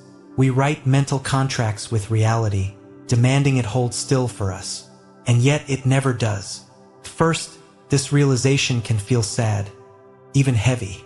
But what if it's not a curse, but a kind of mercy? If nothing stays the same, then no sorrow is permanent either. No grief is eternal. No mistake defines you forever. One evening, after a long day of holding things together, emotionally, professionally, all the things, I sat quietly at the edge of my bed. The light from the hallway spilled across the floor like water. I was tired, and something in me finally whispered, let it change. I didn't even know what it was, but I think my heart did. That small permission, that willingness to allow change, felt like an exhale I'd been holding for years. The second characteristic, dukkha, is often translated as suffering, but that word can be misleading. It's more than just pain. It's that underlying hum of dissatisfaction, the subtle tension of wanting things to be other than they are. Even in joy, we often feel this. Think of the last time you were happy, really happy. Wasn't there a part of you quietly afraid it might end? That's dukkha. It's in the tightness of holding on, in the hunger for more, in the fear of less. We don't suffer because things are impermanent. We suffer because we resist their impermanence. I remember watching an old couple at a train station once. They didn't talk much. They just sat beside each other, hands lightly touching. You could feel the years between them, not heavy, but soft, like a blanket that's been worn in just right. There was no clinging in their presence, just presence. And in that moment, I understood something about peace. It doesn't come from freezing time, it comes from flowing with it. The third characteristic, anatta, non-self, is perhaps the most mysterious of all. It's the teaching that there is no fixed, permanent I behind our experiences. No little controller sitting in the head pushing buttons. First, this sounded absurd to me. Of course I have a self. I mean, who's talking right now? But as I began to practice mindfulness, just watching thoughts come and go, feelings arise and pass, I noticed something surprising. The me I thought I was kept changing. One moment I was confident, the next insecure. One moment loving, the next irritated.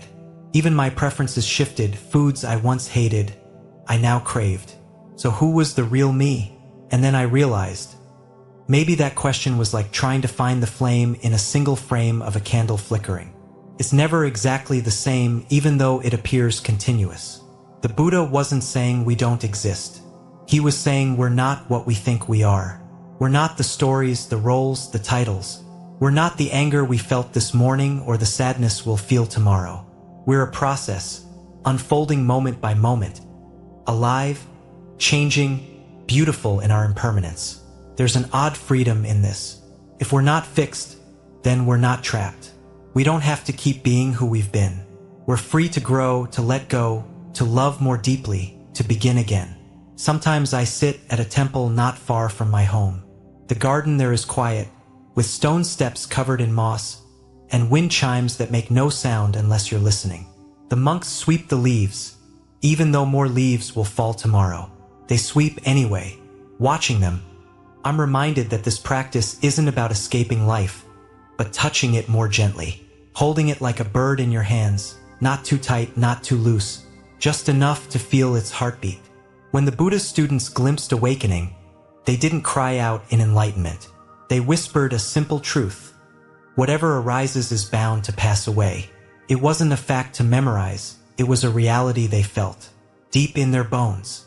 The kind of knowing that changes how you see everything. And maybe that's what I hope this teaching becomes for you. Not a belief to accept, but a lens to look through. The next time something beautiful happens, smile and say, "How precious," because it won't last. The next time something painful arises, breathe and say, "This too will pass."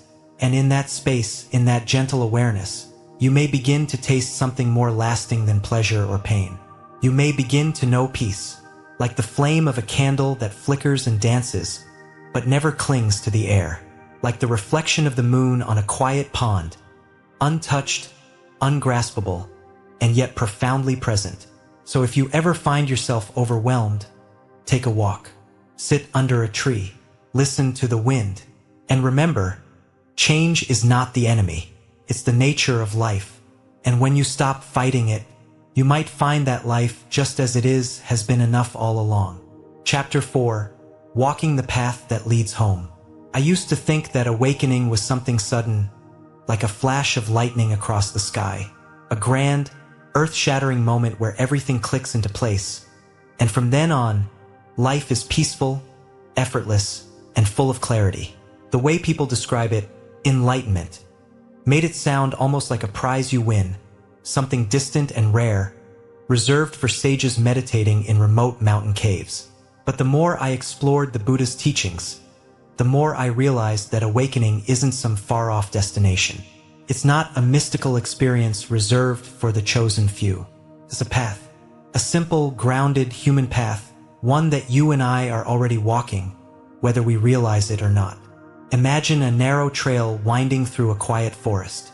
Sunlight filters through the trees, casting dappled patterns on the earth. With each step, the crunch of leaves beneath your feet reminds you that you're moving forward, even if the way ahead isn't always clear. This is the path the Buddha left behind for us, the Noble Eightfold Path. He didn't just awaken and disappear into silence. He turned around and said, "Here, follow this way," not because it's the only path, but because it's one that leads not toward more confusion, but toward peace. Not toward more craving, but toward freedom. The first step is right view, seeing things as they really are.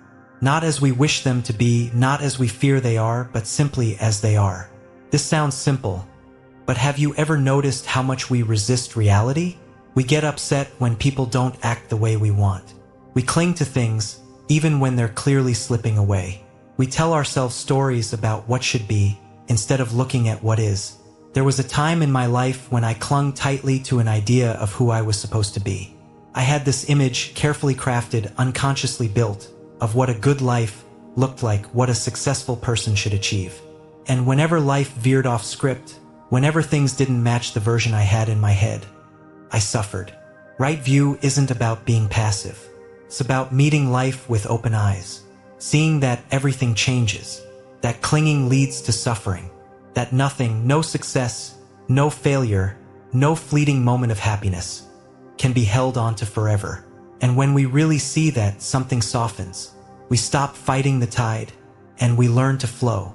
Then comes right intention, the choice to lean toward wisdom, kindness, and letting go instead of ignorance, grasping, and attachment. Our lives are shaped by what we intend, by the quiet decisions we make every day. I once met a man who had spent years chasing money and status, only to wake up one morning feeling utterly empty. "I don't know how I got here," he told me. "I just kept saying yes to the wrong things." That's how most of us live, on autopilot, swept up by habits we never consciously chose. Right intention is about asking, where am I pointing my life? Am I moving toward peace, or am I chasing things that only leave me more restless? Right speech is the next step, and this one is hard, because words have weight. They shape the world.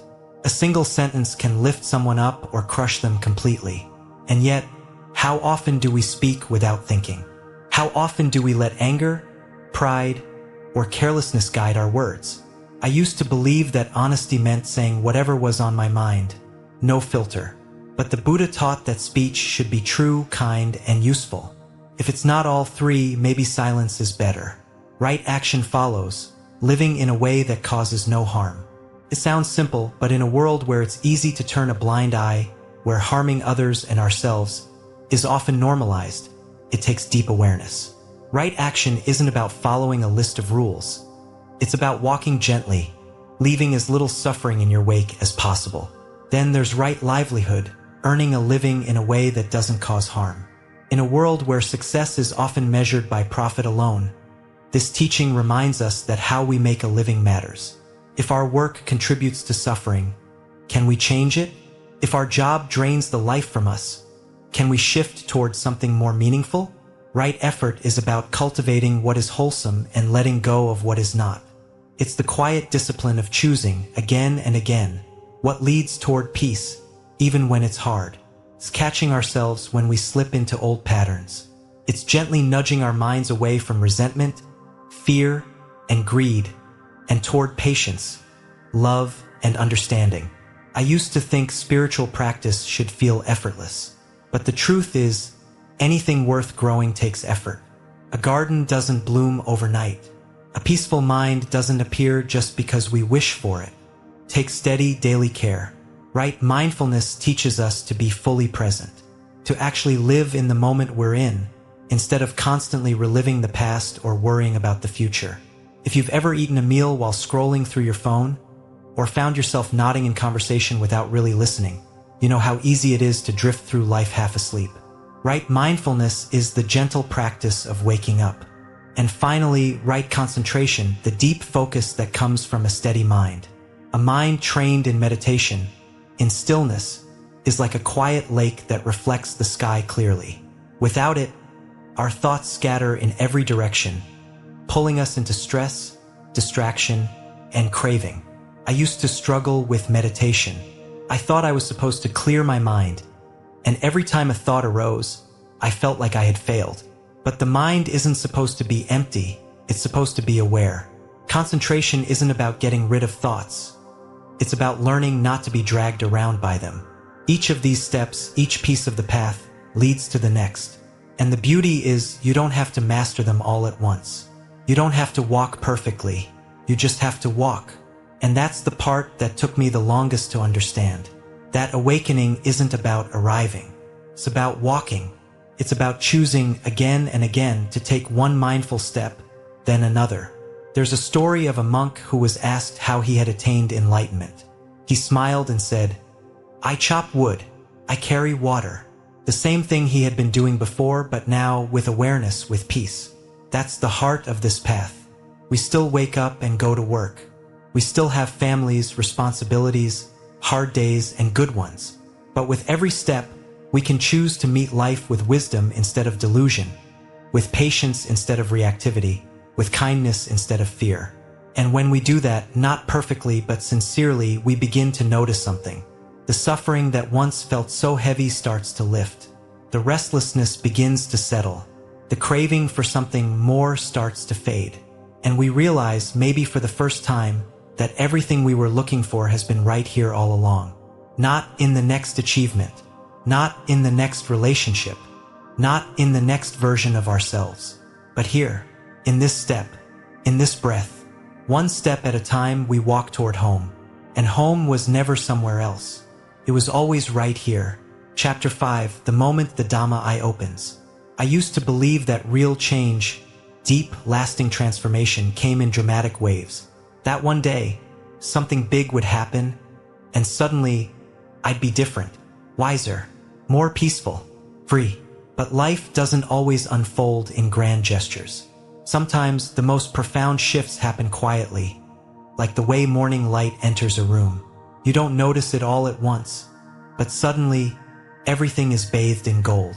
There's a story from the time of the Buddha about a man named Anathapindika. He wasn't a monk or a mystic. He was a layman, a wealthy merchant, known for his generosity. He supported the Sangha, fed those in need, and was deeply devoted to the Buddhist teachings. But despite all his goodness, all his faith, something still weighed on his heart. One day he came to visit the Buddha. Maybe he was seeking wisdom. Maybe he just wanted reassurance. We don't know exactly what was on his mind that day. But what we do know is that as he sat and listened to the Buddha speak, something shifted inside him. It wasn't just an intellectual understanding. It was something deeper, something that reached beyond words. The scriptures say, "The Dhamma I opened." This phrase, simple, poetic, carries a profound meaning. In that moment, Anathapindika saw, not with his physical eyes, but with a clarity that went beyond thought. He saw the truth of impermanence, the reality that everything he had ever clung to, his wealth, his family, even his own sense of self, was transient. And in that seeing, his suffering lifted. This kind of seeing is different from merely knowing something is true. Most of us already understand, in theory, that everything changes. We know that nothing lasts forever. But how often do we live as though we've truly grasped that truth? There's a difference between reading about the ocean and standing on the shore, feeling the waves crash against your feet. I remember the first time I caught a glimpse of impermanence in my own life, not as a concept, but as an undeniable reality. It was after losing someone I loved. The kind of loss that leaves you breathless, untethered, as if the ground beneath you has disappeared. I remember sitting alone in my apartment, staring at a cup of tea that had long gone cold. And in that silence, something settled inside me. I had spent so much time resisting, holding on, wishing things were different. But the more I fought against reality, the more I suffered. And then, in a moment of unexpected clarity, I whispered to myself, "Nothing stays. Not the pain, not the love, not even me in the way I thought of myself." And instead of despair, there was relief. It wasn't that I wanted things to change. It was that I finally stopped pretending they wouldn't. This, I think, is what Anathapindika saw that day with the Buddha. And when the Buddha smiled at him and said, "Now you have truly seen," it wasn't a congratulation. It was a recognition, a moment of deep knowing, shared between two hearts. But here's the thing, awakening isn't an endpoint. It's not a moment where you suddenly become perfect, untouched by life. It's a door that opens, path that begins. Anathapindika didn't become a different person overnight. He still lived in the world. He still faced challenges, joys, losses. But from that day forward, he saw everything through a new lens. The same world, but no longer weighed down by illusion. The first glimpse of awakening is rarely loud. It's not about fireworks or divine voices from the sky. It's in the small shifts, the subtle changes in how we hold things. It's in the moment you stop resisting the truth and start moving with it instead. Maybe you've had moments like that. Standing at a window, watching the rain, and realizing this, too, is passing. Holding the hand of someone you love, feeling their warmth and understanding. This moment will never come again, and that makes it precious. It's easy to think that awakening is something distant, something reserved for monks in faraway monasteries. But I don't think that's true. I think it happens in grocery store lines, in late-night conversations, in the quiet pause before we say something we'll regret. I think it happens every time we see clearly, every time we let go, even just a little. And maybe, just maybe, the Dhamma eye is waiting to open in all of us. We just have to stop closing it. Take a breath. Let it be. See what's here. And when you do, you might just find that everything you were looking for was already within you. Whenever you're ready, we can continue this journey together. The next step is waiting. I'll be here. Chapter 6. How can we awaken? I used to think awakening was something for other people. You know, the wise ones. The monks who lived in misty temples tucked into the mountains. Or the soft-spoken teachers who seemed to float through life, untouched by traffic, heartbreak, or deadlines. Me? I had laundry to do, rent to pay, an inbox that refused to shrink. There were days I couldn't even finish a cup of tea while it was still warm, let alone find time to meditate under a Bodhi tree. So the idea that awakening, true inner peace, was somehow available to someone like me felt out of reach. But here's the truth that began to unfold slowly, like the petals of a lotus opening in the morning sun. Awakening doesn't require a special robe or a secluded retreat. It begins right where we are, right now, in the mess, the noise, the ordinary rhythm of our daily lives. You don't have to renounce the world to touch something sacred. Sometimes, awakening arrives not through grand experiences, but through the quiet realization that you don't have to keep running. That you can simply sit down as you are and be here, fully, gently, awake. I remember one morning that changed something in me. Not in some epic lightning bolt way, but more like a subtle but irreversible shift. It was early, the sky still tinged with indigo. The house was silent. I had woken up too early before my alarm, which usually would have annoyed me. But that morning I didn't reach for my phone. I didn't rush to make coffee. I just sat on the edge of my bed and listened. There was a soft hum from the fridge, a bird calling somewhere in the distance, the faint rustle of wind in the trees outside. And then I heard something else, the gentle rhythm of my own breath. It was so simple, but in that moment, something opened. This, I realized, was enough. The Buddha taught that awakening isn't something we add to ourselves. It's what's revealed when we stop clinging, when we stop spinning stories, when we simply meet life as it is, with presence and compassion. And so, the question becomes, how do we begin? How do we awaken, not in some grand, final sense, but in this very moment? The first step is mindfulness. Not the trendy, commodified kind that tells you to buy a candle and be zen. I'm talking about the real thing, the tender, often raw practice of actually being present with yourself, no matter what's arising. When you sit with a racing mind, with a restless body, with a heart that feels too full or completely numb, that's mindfulness. It's not about achieving calm. It's about being honest. There's something disarming, almost disorienting, about watching your thoughts with gentle curiosity. You begin to see how often you believe everything your mind says. That voice in your head that whispers, "You're not doing enough," or "You should be further along." You start to see that it's just a sound, just a pattern, just wind through the branches. And with practice, you stop reacting so automatically. You notice the space between stimulus and response. You realize you have a choice. In that space, awakening begins. The next step is reflecting on impermanence. This one takes courage, because the truth is, most of us don't want to see how quickly things change. We want permanence, security, guarantees. But life doesn't work that way. The cup will break. The flower will wilt. Even the people we love most will one day leave, or we will. And yet, instead of being morbid, this truth is oddly freeing. When we see that nothing lasts, we start to hold everything with more care. We become present to what's here, instead of chasing what's next. We learn to say, thank you more often. We let go more easily. One of my teachers once said, every moment is like dew on a blade of grass, brief, fragile, beautiful. I didn't understand it then, but now, when I watch the way morning light dances on the kitchen floor, or feel the last hug of a friend before they leave, I do. This moment, whatever it is precious precisely because it won't last. Then comes compassion. Real compassion isn't about being nice or saying the right words. It's about recognizing our shared humanity. That every person you meet is carrying something.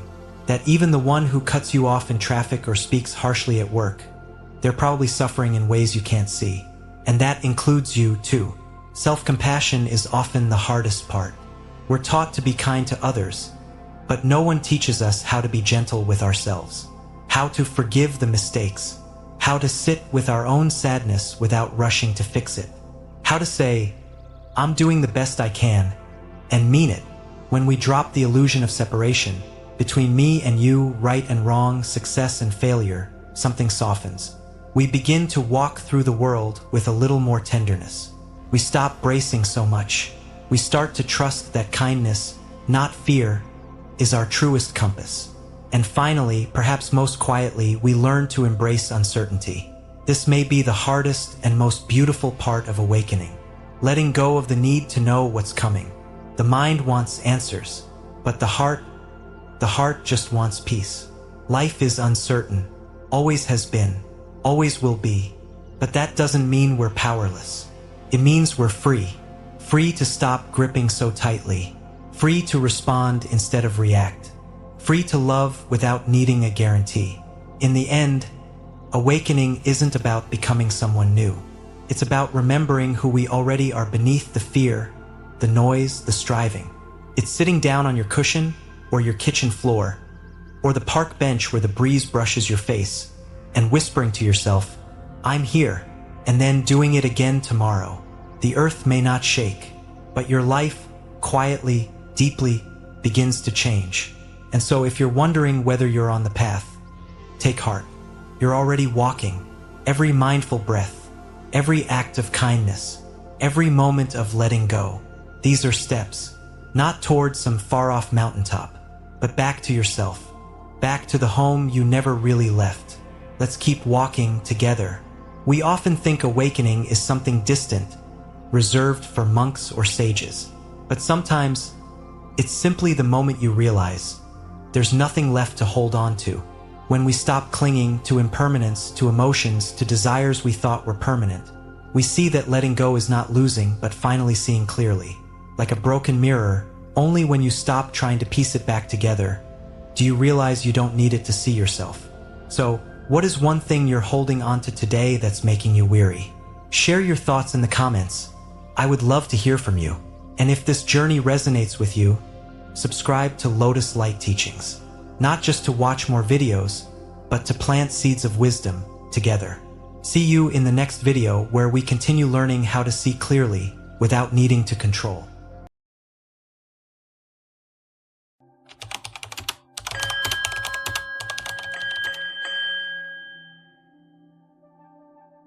Have you ever noticed, the more you try to forget someone, the more tightly they seem to hold on to your mind?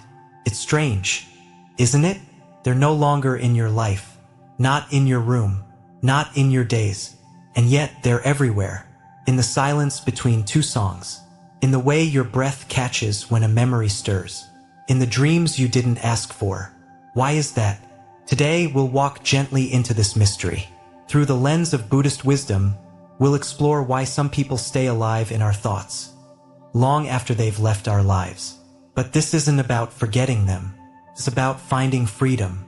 You'll learn a truth the Buddha taught, not just about letting go, but about loving differently, loving without clinging, loving in a way that sets you free too. And somewhere near the end, I'll share a Zen parable about a monk, a memory, and a pebble placed in a bowl. It might just change the way you carry your past.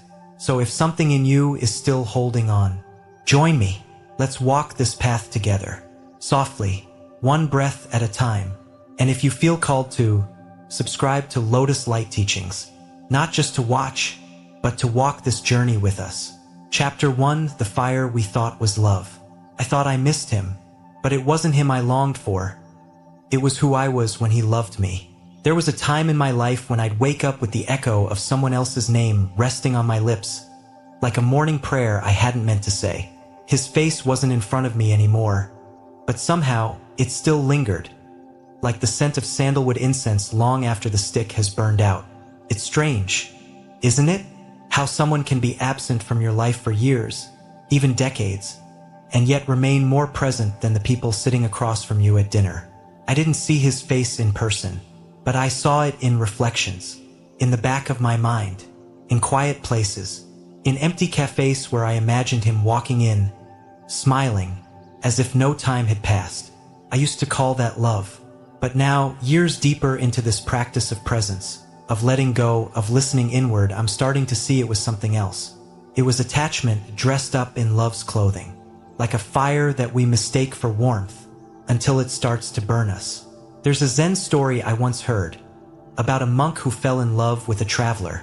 For weeks they spoke under moonlight, shared meals in silence, and laughed at nothing in particular. When the traveler left, the monk thought of her every day. He couldn't meditate, couldn't eat. Her voice echoed in his chanting. His master, an older monk with eyes like old wood, placed a single pebble in his student's bowl one morning. "This," the elder said, "is how you've been feeding your heart." The monk stared. "A stone?" "No." The elder smiled. "A memory, hard, heavy. You chew on it like it's food. But it was never meant to nourish you forever." That story stayed with me, because I think many of us, maybe even you sitting there with that quiet ache in your chest, have been chewing on stones. We call it love because we felt something powerful, something consuming, and perhaps at some point it was love. But love is not obsession. Love does not twist itself into knots just to fit someone's absence. Love does not leave you checking your phone at midnight, hoping to see their name just once more. True love, in the teachings of the Buddha, brings peace. What we often cling to, however, is not love but attachment. Attachment is what causes the mind to spin stories, to replay conversations, to scroll endlessly through old pictures or imagine new ones that will never be taken. Attachment is the flame that burns when we hold too tightly. I used to lie awake at night, telling myself that if I was still thinking of him, it must be because I loved him that deeply. The world romanticizes that, doesn't it? The one who got away, the endless longing, the beautiful tragedy of remembering. But Zen asks a different question. Not why do I still love him, but rather, what is it in me that cannot let go? And when I finally sat still long enough to hear the answer, it startled me. I wasn't in love with him. I was in love with the version of me that I was when he loved me. I missed being adored. I missed being someone's favorite person. I missed the mirror he held up, showing me a version of myself that felt radiant and full. But I had given him that power, to define me, to validate me, to make me feel whole.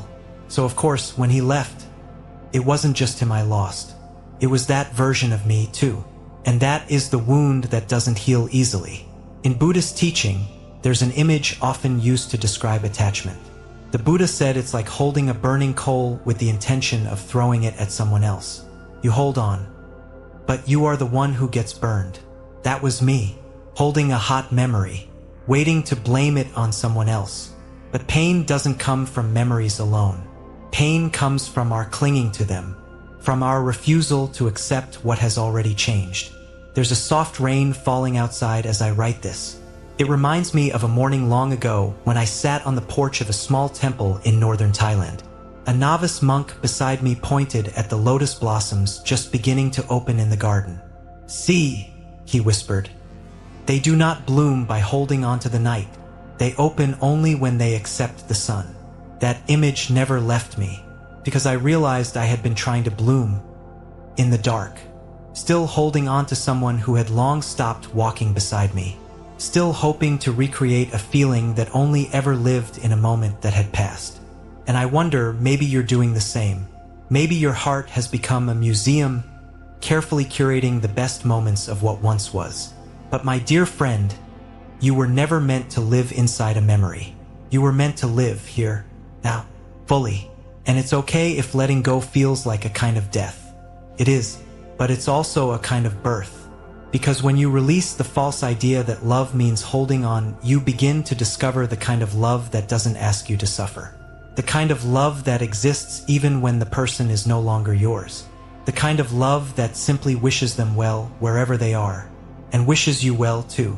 If you're still here with me, breathing softly as you read these words, I want to invite you to ask yourself something. Gently, no judgment. Just an honest question whispered into the quiet. Am I remembering them? Or am I clinging to who I was when they were in my life? Because if it's the latter, then what you're grieving isn't just a person. It's a part of you you're afraid to become again on your own. But you can. You can be that radiant version of yourself without needing their gaze to light you up. You can be your own mirror, your own soft landing place. It just takes time, presence, and the courage to sit with your own heart, even when it trembles. So let that flame flicker. Let it die down, not with anger, not with bitterness, but with a soft breath of release. Love, when it is real, never leaves scars. But attachment held too long will scorch the soul. Let's hold the fire more wisely now. Let it warm us, but no longer burn us. Let it be the light that helps us find our way home, to ourselves. And if the night ever gets too quiet, and you find yourself remembering again, don't run from it. Just sit, breathe, smile gently at the memory, and remind your heart, this too is passing. The lotus only blooms when it stops grasping for the sun, and simply receives its light. You are that lotus, and the light has been waiting. Chapter 2, the voice that keeps returning. Karma, forgiveness, and the heart's unfinished songs. I used to think I was just dreaming. It started the year after my father and I stopped speaking. We hadn't had a dramatic falling out. No shouting match, no slammed doors. Just the slow unraveling of connection.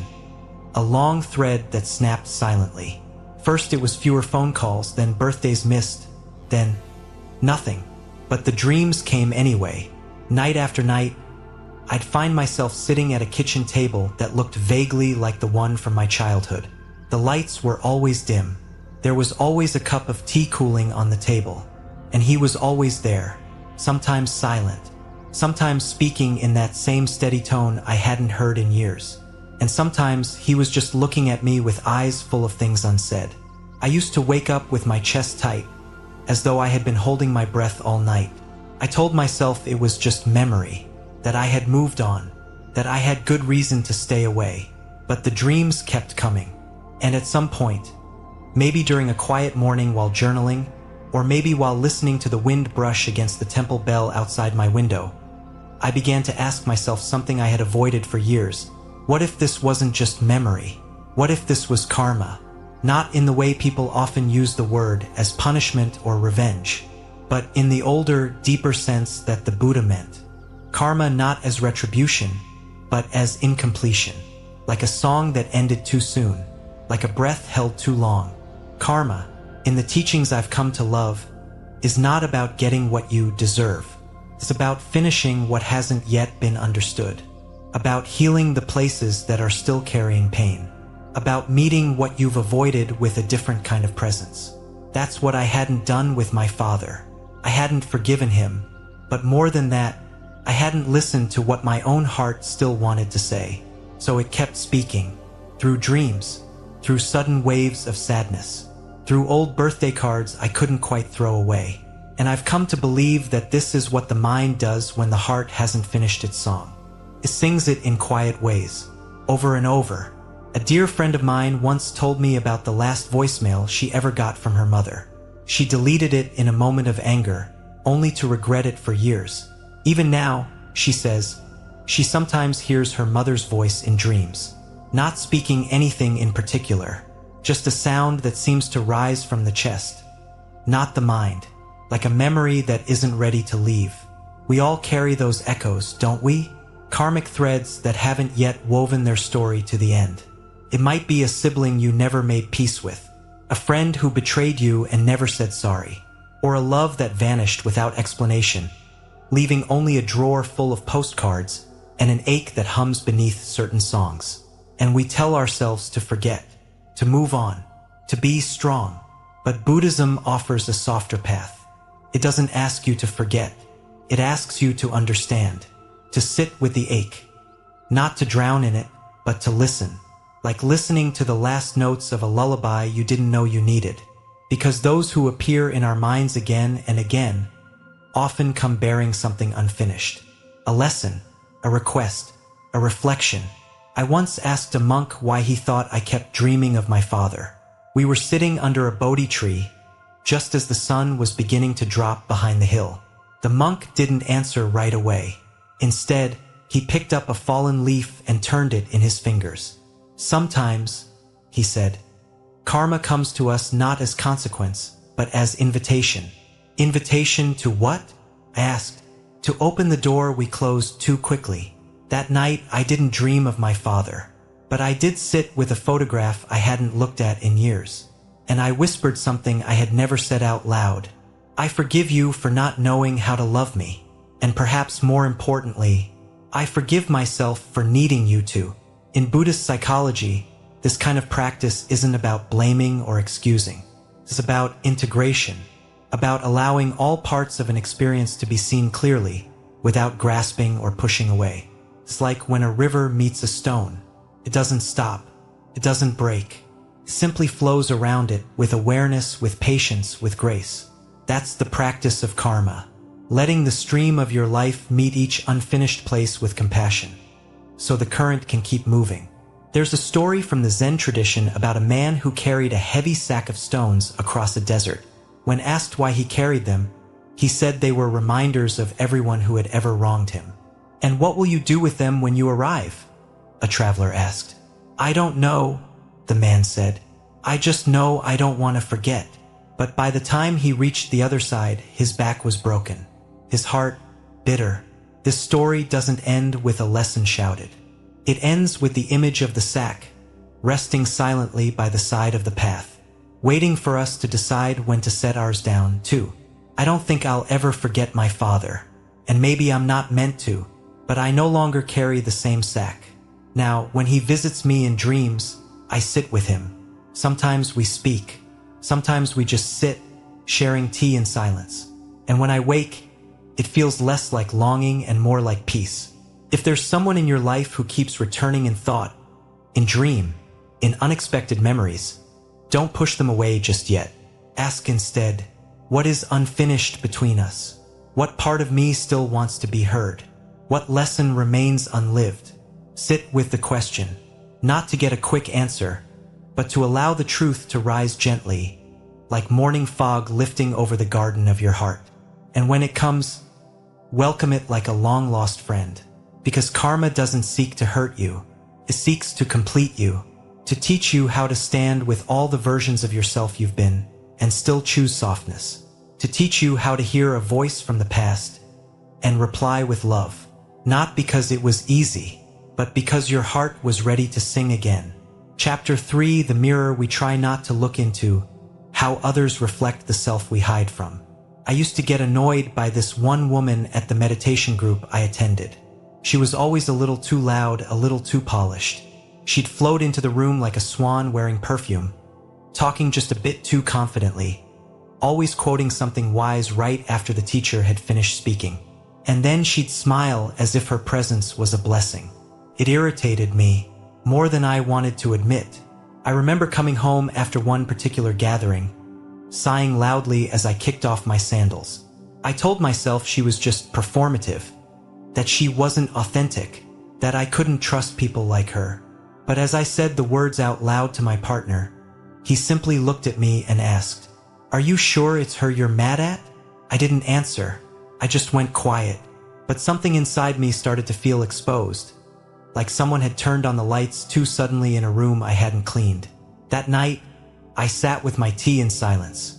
There was no wind, but the bamboo wind chime outside still swayed gently, making soft wooden clinks like a patient reminder to listen.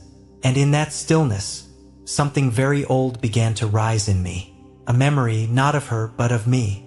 Me at 19, standing in front of a lecture hall, giving a presentation with full confidence, only to be laughed at later by a group of girls who called me too much. I had learned somewhere along the way that being loud, being bright, being seen was dangerous. And I had stuffed that part of me down, convinced it wasn't welcome in the world. And now here she was, a mirror, not my enemy, my reflection. It hit me like a quiet wave. I wasn't irritated because she was fake.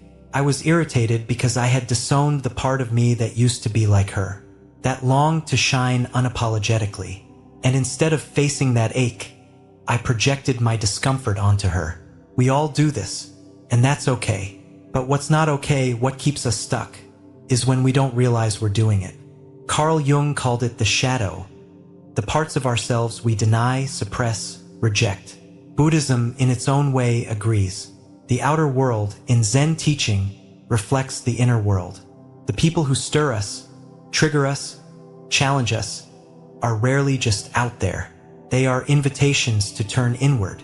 The Buddha once said, "We are shaped by our thoughts. We become what we think." But I believe it's equally true that we are revealed by what we react to. I want to tell you a story, not from scripture, but from a friend of mine named Daniel. He was a quiet man, thoughtful, a bit shy. He worked as a school counselor and was deeply admired, except for this one colleague. A bold, brash gym teacher who always stole attention in meetings, made bold declarations, and never second-guessed himself. Daniel couldn't stand him. Every time the teacher spoke, Daniel would tighten. He'd come home exhausted after meetings, complaining about the man's arrogance, his toxic masculinity, his inflated ego. He was everything Daniel believed he wasn't. One day, during a long walk through the forest together, I gently asked Daniel, "Do you think it's possible he represents a part of you you've learned to silence?" He stopped walking. He didn't speak for a long time. We just stood there, the two of us, watching a heron glide quietly over a glassy pond. Then he said, "When I was a kid, my dad told me not to be so loud, that no one likes a show-off. So I learned to stay small, and I guess I resent people who don't." We didn't say much after that, but something shifted in him.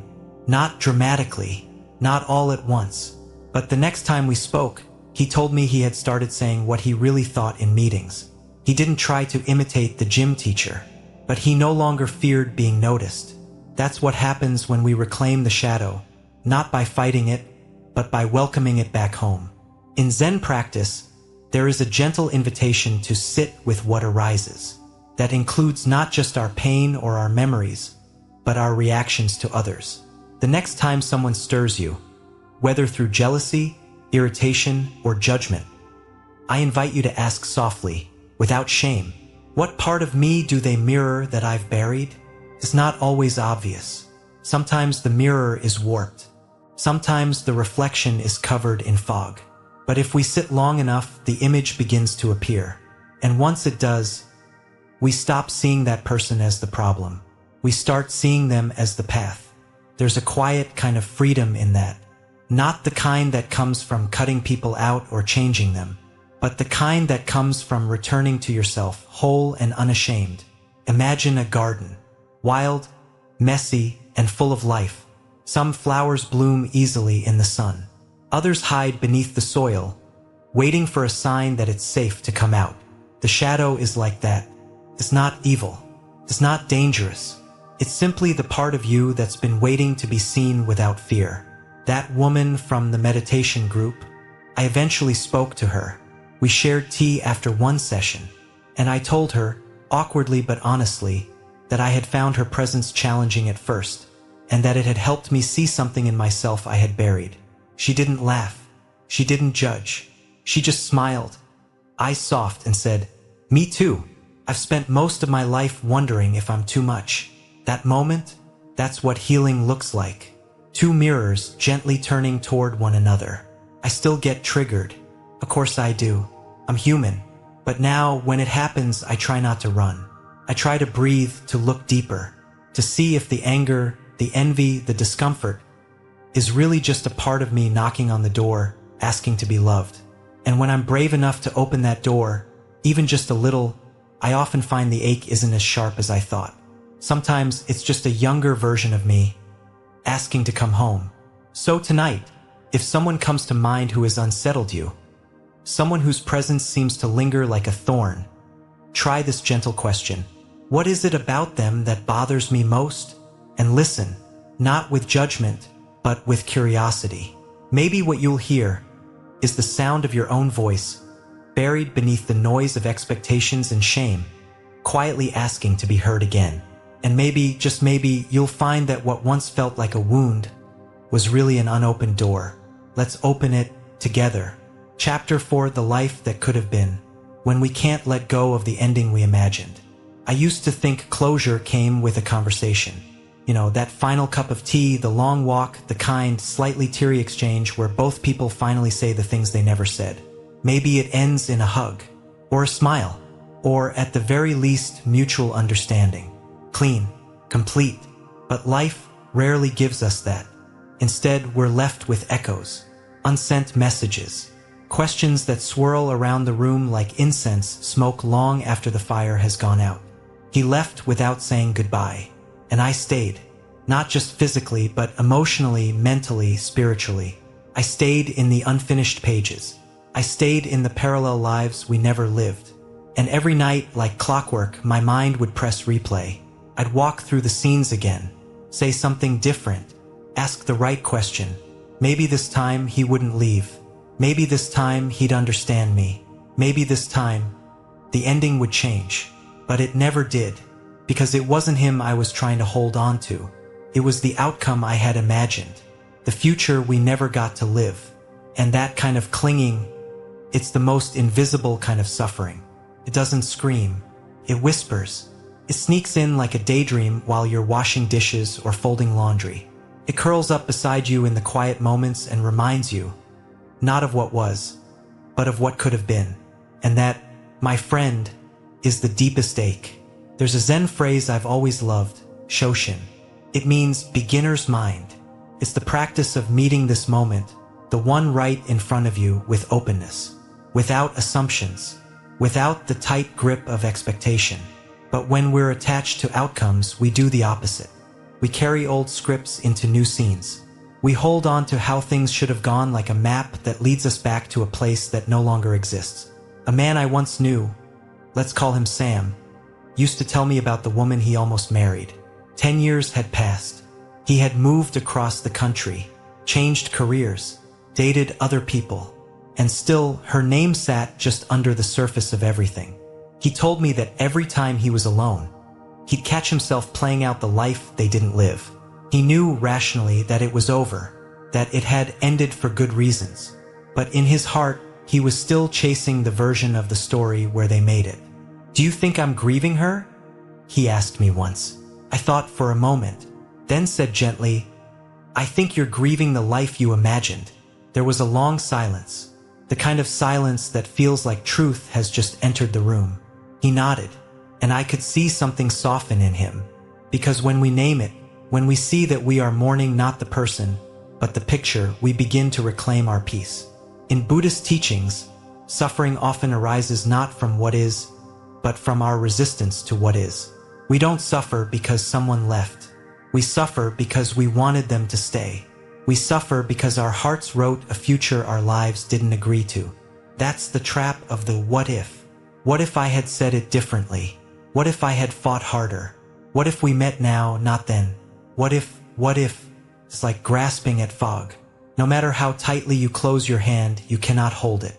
You only end up with the ache of emptiness.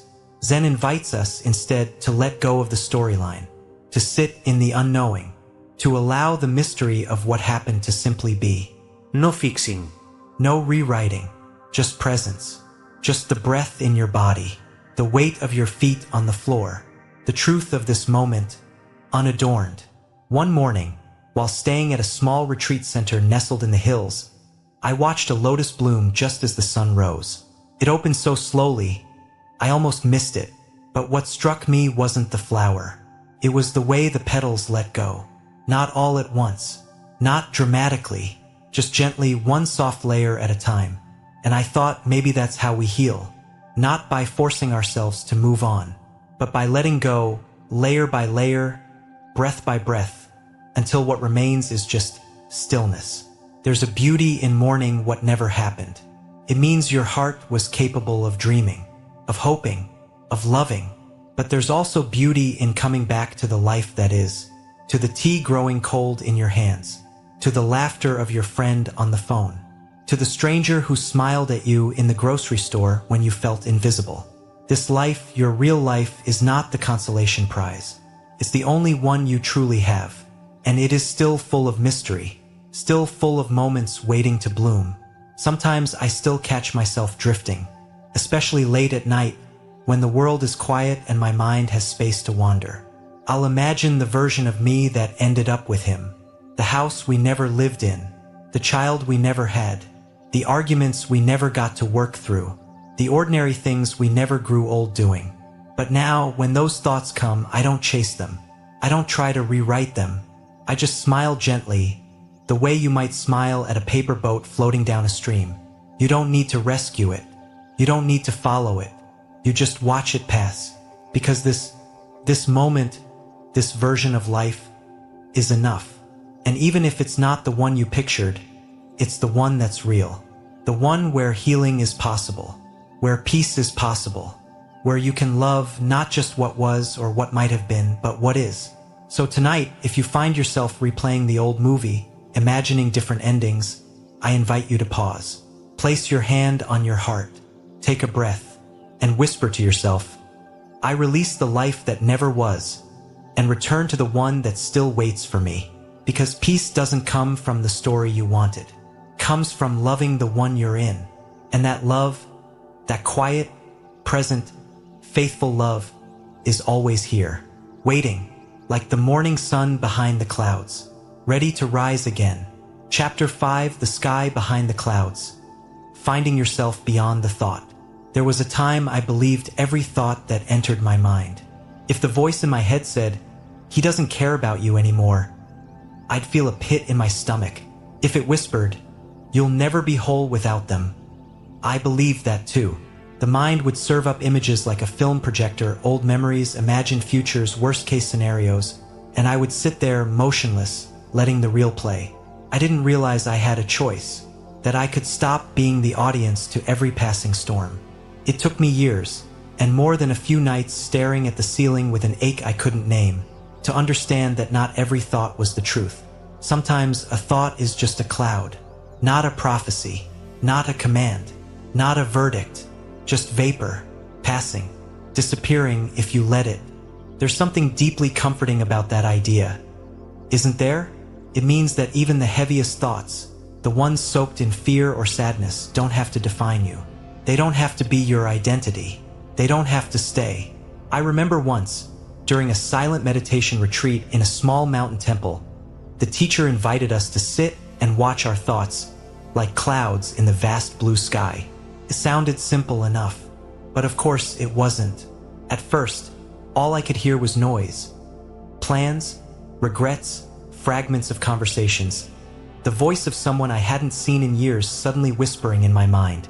I remember thinking, how can I watch the sky if I'm stuck inside the storm? But something began to shift when I stopped trying to clear my thoughts, and instead, just watched them float, like leaves on a stream. One thought about my old relationship floated by, then another about whether I was wasting my life, then one about what I'd eat for lunch. Some made me smile, some made my eyes sting, but none of them stayed. And slowly I saw it, the gap between me and the thoughts, the space. It wasn't much at first. Just a flicker, a half-second of recognition. Oh, that's just a thought. I don't have to follow it. But that tiny space was everything. because it was in that space that peace could grow. You see, the Buddha didn't ask us to stop thinking. He never said the mind should be empty all the time. What he taught was much gentler. He said, "Thoughts arise, stay, and pass away. Don't cling. Don't cling." And that's where the suffering lies, doesn't it? In the clinging. We get a thought, "I'm not enough," or "they've forgotten me," or "what if I never find love again?" And instead of letting it float by like a leaf on the water, we grab it. We cradle it. We rehearse it until it becomes a belief, a story, a whole identity.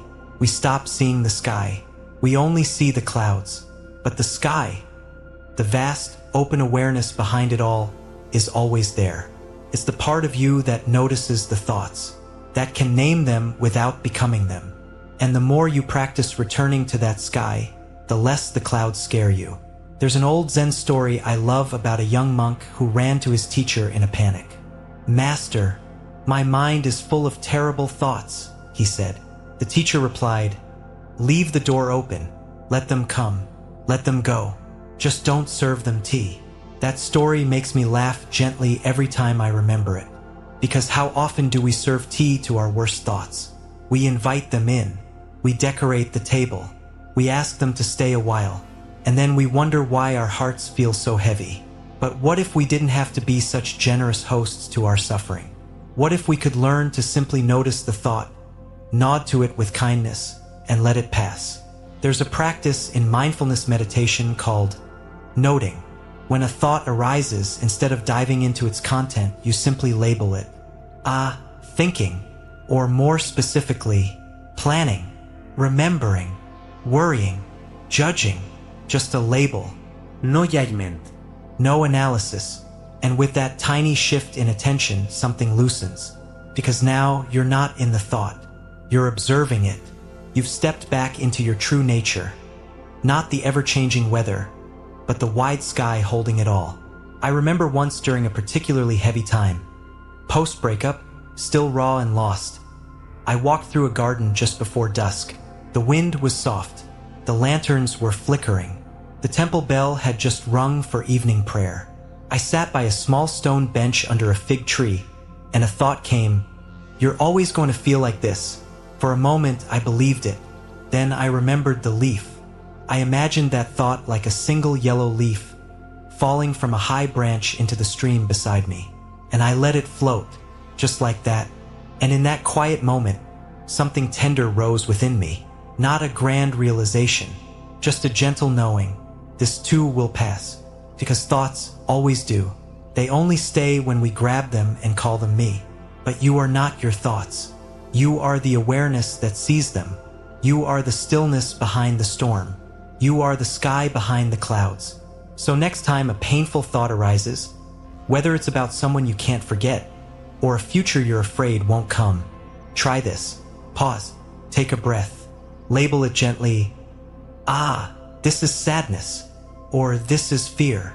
Or simply, this is remembering. Then let it float. You don't need to push it away. You just don't need to serve it tea. Let your breath guide you back to the now, to the scent of jasmine in the breeze, to the warm tea in your hand, to the hush of twilight settling gently over your life. Because this moment, this breath, this stillness, this presence is your home. And every thought is just a traveler passing through. Chapter 6. When the leaves let go. Embracing the truth that all things change. I used to think some feelings would last forever. You know, the kind that lives in your bones. The grief that wraps around your chest and makes it hard to breathe. The kind of ache that arrives quietly, like mist curling in at dawn, and lingers long after everyone else has gone home. There was a time when I thought I would always feel that way about her. That the sound of her name would always send a ripple through my heart. That the silence she left behind would echo louder than anything else in my life. But now it's different. Not because the love disappeared. Not because I forced it out. But because something softer took its place. Time maybe, or tenderness, or simply the quiet truth that everything changes. Even this. I remember the first time I heard the phrase, "This too will change." I was sitting in a dusty zendo at the edge of a forest in late autumn. Outside, the maple trees were letting go of their leaves with the kind of elegance only nature knows how to carry. A grieving student had asked the master how to stop the pain of loss. The master didn't lecture. He didn't explain. He just picked up a leaf from the ground, turned it slowly in his hand, and said softly, "This too will change, not as comfort, not as platitude, but as truth." That phrase stayed with me for years, like a soft mantra whispering behind everything I thought was permanent. The joy, the sorrow, the relationships I thought would define me, all of it shifting, all of it passing. It's funny how we think certain people are forever, that the love we feel today will remain exactly as it is, untouched by time, that the pain of a goodbye will never loosen, that we will always need them the way we do now. But just like the golden leaves that drift gently to the earth, without clinging, without resistance, everything in this life eventually lets go. Even us, even the versions of ourselves we once clung to so tightly. I once knew someone who used to call their ex every year on the same day, not to ask for anything, not even to talk. They would just call, let it ring once, then hang up, like a ritual, a way to hold on to something they weren't ready to release. But 1 year they forgot, and they didn't even realize it until weeks later. And that's how change happens sometimes, not in a dramatic wave of healing, but in a quiet moment where we realize the storm has passed, and we didn't even notice. Buddhist teachings invite us to hold everything lightly, our thoughts, our feelings, even our identities, because the moment we grasp, we suffer. But when we soften our grip, when we allow things to flow the way rivers flow, the way seasons turn, we find that peace is not about control. It's about surrender. There's an image that often comes to me in meditation. A single brown leaf, still holding onto the branch as the wind tugs gently. It wants to stay, not because it fears falling, but because it's all it has ever known. But eventually, with one last breeze, it lets go. And instead of crashing, it floats, graceful, light, unafraid. And in that falling, it becomes part of something larger. The ground beneath our feet, the compost that feeds spring's bloom. In Zen, impermanence isn't seen as a loss, but as the natural rhythm of life. The unfolding, the becoming. Nothing is wasted. Not the love you once gave to someone who didn't stay. Not the tears you cried alone in the dark. Not even the longing that once pulled at your chest like an anchor. All of it belongs. All of it is part of the great letting go. I once kept a voicemail from someone I loved for years. I'd listen to it when I missed them. It was just a short message. Ordinary, really. Hey, just checking in. Hope you're okay. But the tone, the warmth in their voice was a thread I didn't want to lose. One day, while changing phones, it got erased. Gone in an instant. And I cried. Not because of the message itself, but because of what it represented. But then something beautiful happened. I realized I didn't need the voicemail anymore, because what mattered had already become part of me. Their presence, the love we shared, the lessons I learned through knowing them. None of that could be erased, because it had already transformed me, like a cup of tea that disappears, but leaves warmth in your hands. That's what impermanence gives us, not just endings, but integration. The chance to carry what matters without needing to hold on. So if today you're aching from a loss, or clutching an old memory that feels too heavy to carry but too precious to release, I invite you to pause. Step outside if you can. Look up at the trees. Watch how the leaves fall. They don't resist. They don't plead. They just let go and dance their way to the earth. And beneath them, already, the soil begins to soften for spring. You see, the very act of letting go is what allows the new to grow. Your grief has changed you. Your love has shaped you. But you don't have to keep reliving it to keep honoring it.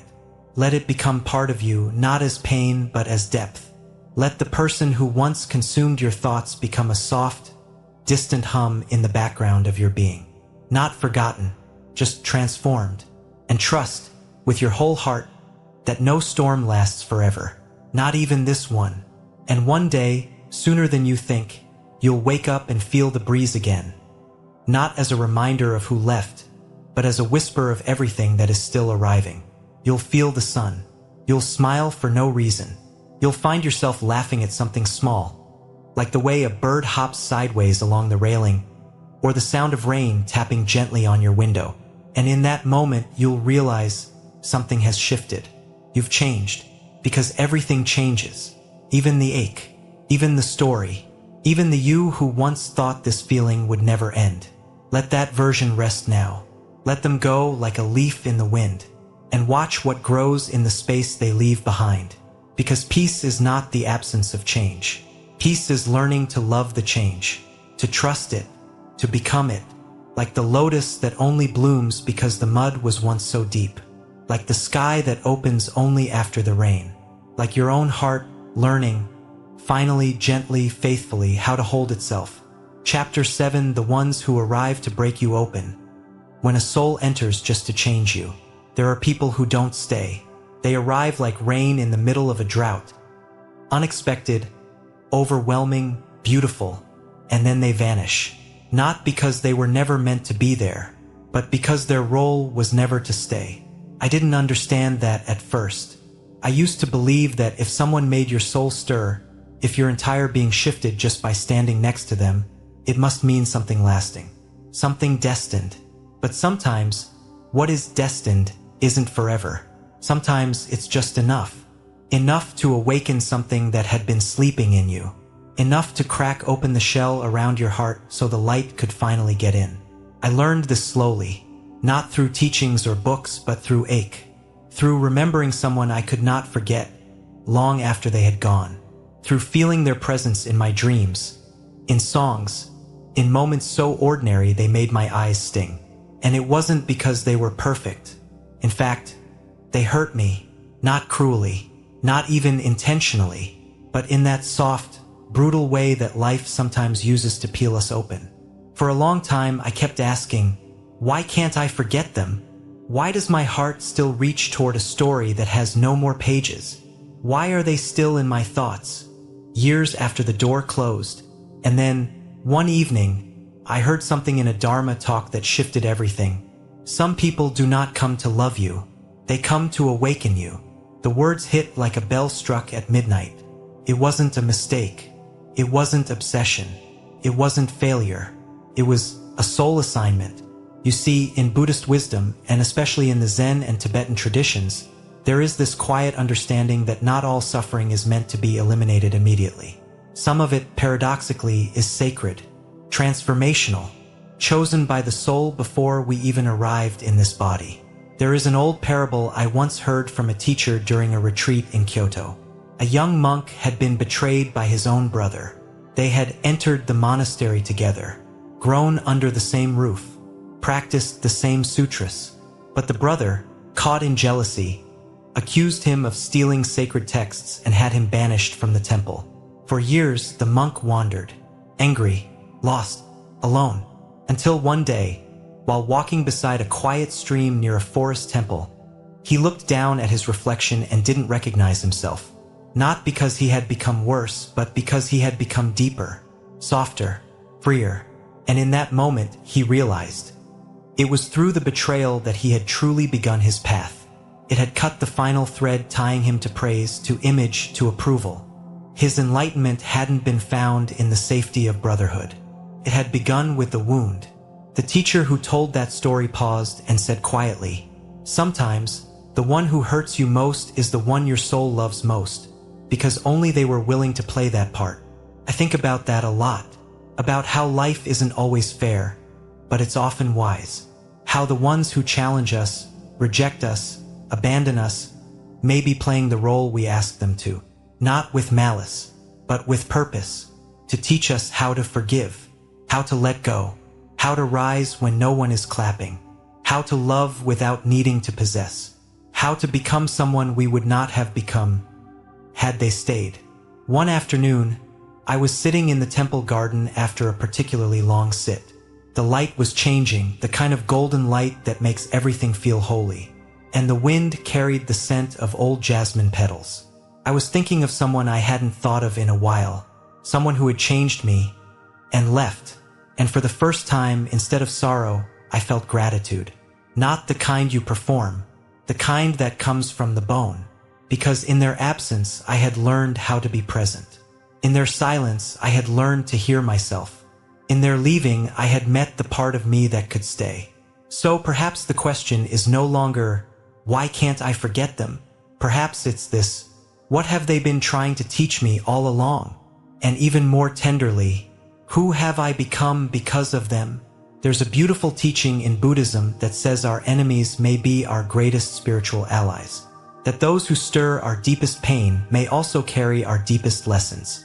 Because growth doesn't always come with soft music and gentle hands. Sometimes it arrives in the form of heartbreak, of abandonment, of that one sentence they said that you still hear in the quiet hours. And sometimes it arrives years later in the form of realization, like a lotus blooming in muddy water, quiet, steady, miraculous. So if someone still lingers in your mind, long after you thought you'd healed, maybe don't rush to push them away. Maybe sit beside their memory like you would sit beside a fire. Feel the warmth. Let the smoke sting your eyes if it must. And then listen, not with your ears, with your soul. Because what if, just what if, this person wasn't here to ruin your life? What if they were here to shift it, to reroute it, to place you on a path your small self never would have chosen, but your deeper self knew was right? And what if their job is done now? What if they're still in your thoughts not because they are meant to return, but because the lesson is finally ready to be understood? You don't have to chase them. You don't have to forget them. You only have to ask the right question in the right moment of stillness. And then watch. Watch how the answer doesn't come like thunder, but like mist at dawn. Soft, slow, sacred. You'll know it when it arrives, because you'll feel something unlock.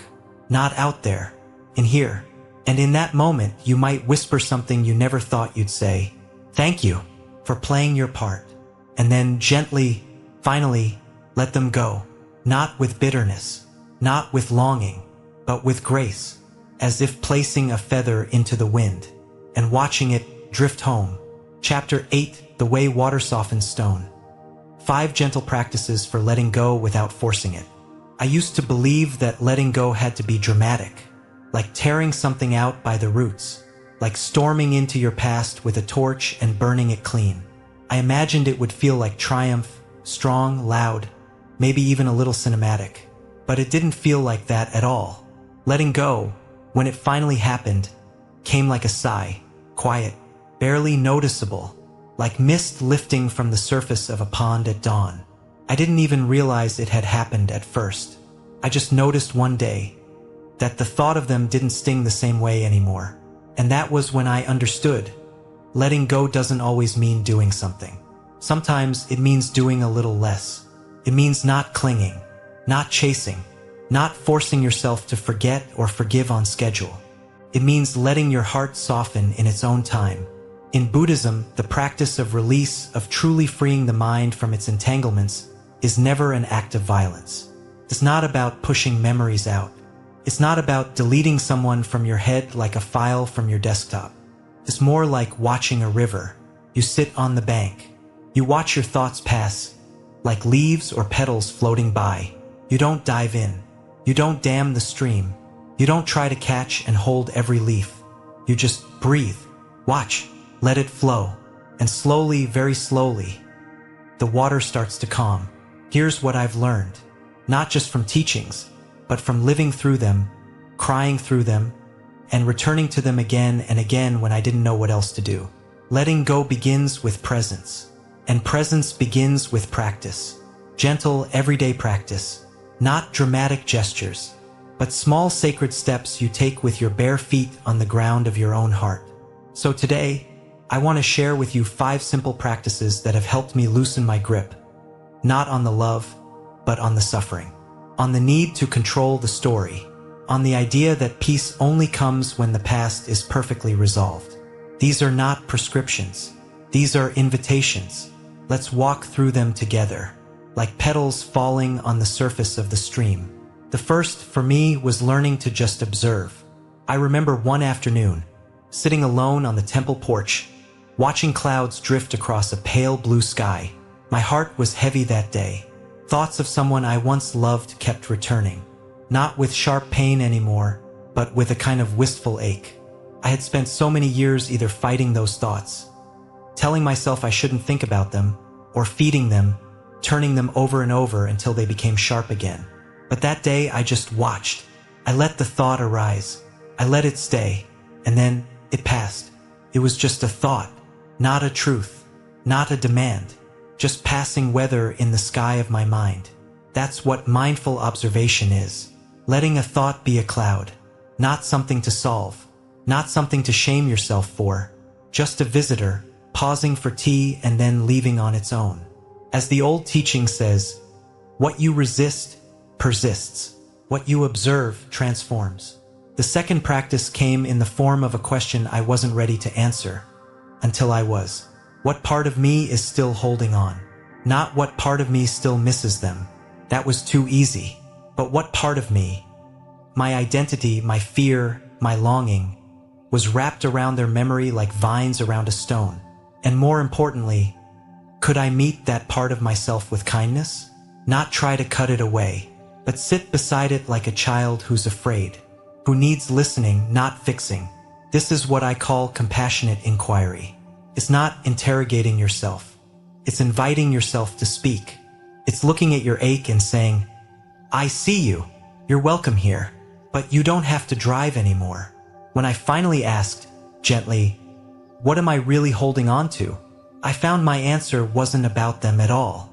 It was about me, about the way I needed to be chosen, about the part of me that equated being loved with being safe, about the loneliness I hadn't named.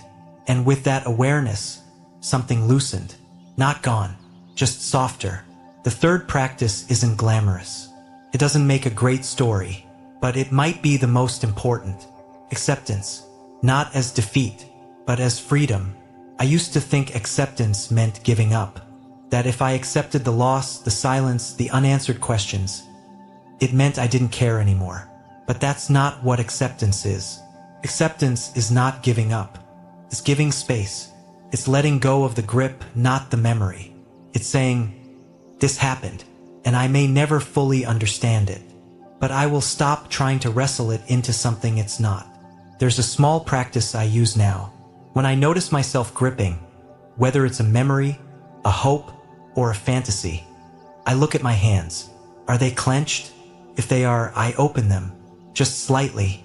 I picture myself holding that memory gently, like a small bird in my palms, letting it breathe, not trying to cage it, because that's what letting go feels like.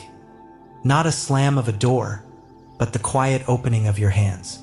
The fourth practice came to me like a whisper during a walk. Use the memory as a mindfulness bell. You know those little bells they ring in temples to call you back to presence? What if every time you thought of that person, it wasn't a trap, but a doorway? What if that thought could become a cue not to spiral, but to return? To your breath, to your body, to now. This is what I call intentional redirection. Not denial, not distraction, but using the old thought as a path back to the present. Each time they cross your mind, let it be a moment to breathe, to feel your feet on the earth, to smile gently and say, ah, this is now. And finally, the fifth practice, the one that changed me more than all the rest, loving kindness, not just as a meditation, but as a way of being. There is a chant I learned years ago during a retreat, and I still return to it. May I be free from suffering. May I feel safe and held. May I be at peace. And then, with shaky hands sometimes, I extend it to them. May you be free from suffering. May you feel safe and held. May you be at peace. It doesn't mean I forget. It doesn't mean I pretend they didn't hurt me. It just means I stop drinking the poison of resentment. It means I remember that underneath it all, we are both just human, both trying, both learning. And the funny thing is, when you stop trying to let go in the traditional sense, something miraculous happens. You don't forget them. You forgive them. You thank them silently for the lesson, even if it came wrapped in pain. And slowly they become less like a sharp edge and more like a stone in a river. That last image, the one I always return to, is this: the mind is a river, and the people we cannot forget are like stones tossed in. At first, the water splashes, waves crash, everything is disturbed. But if we let the river keep flowing, if we don't build dams or try to stop the current, one of two things will happen. Either the stone settles peacefully into the riverbed, or it is gently carried away. Either way, the river calms, not because we forced it to, but because we trusted the flow. That, to me, is the truest kind of peace. The kind that comes when we no longer need the past to be different. When we no longer grip the story so tightly that it hurts. When we can love and still let go. So if you're here now, sitting quietly with me in this moment of reflection, I invite you to take just one of these practices into your day. Just one. Maybe it's opening your hands when you notice them clenched. Maybe it's whispering, "May you be at peace," when their name appears in your mind. Maybe it's just watching a thought float by like a petal on a stream. Whatever it is, let it be enough. Let it be gentle. Let it be kind. Because letting go isn't about forgetting. It's about flowing forward. And you, dear one, are the river. You were never meant to stay stuck in the past. You were always meant to move with grace. Some people arrive to stay. Others arrive to stir. But all who visit the mind come bearing a teaching. And when we stop clinging, when we stop making them responsible for our joy or our ache, we begin to hear that teaching, softly, clearly, like a bell at dawn. Maybe the memory was never the enemy. Maybe it was a doorway to the part of you that still needs kindness, to the self you thought only they could love, to the peace that was waiting on the other side of surrender. Like the river that carries the stone without struggle, you are allowed to keep flowing, not because you've moved on, but because you've returned home, to now, to this breath, to yourself.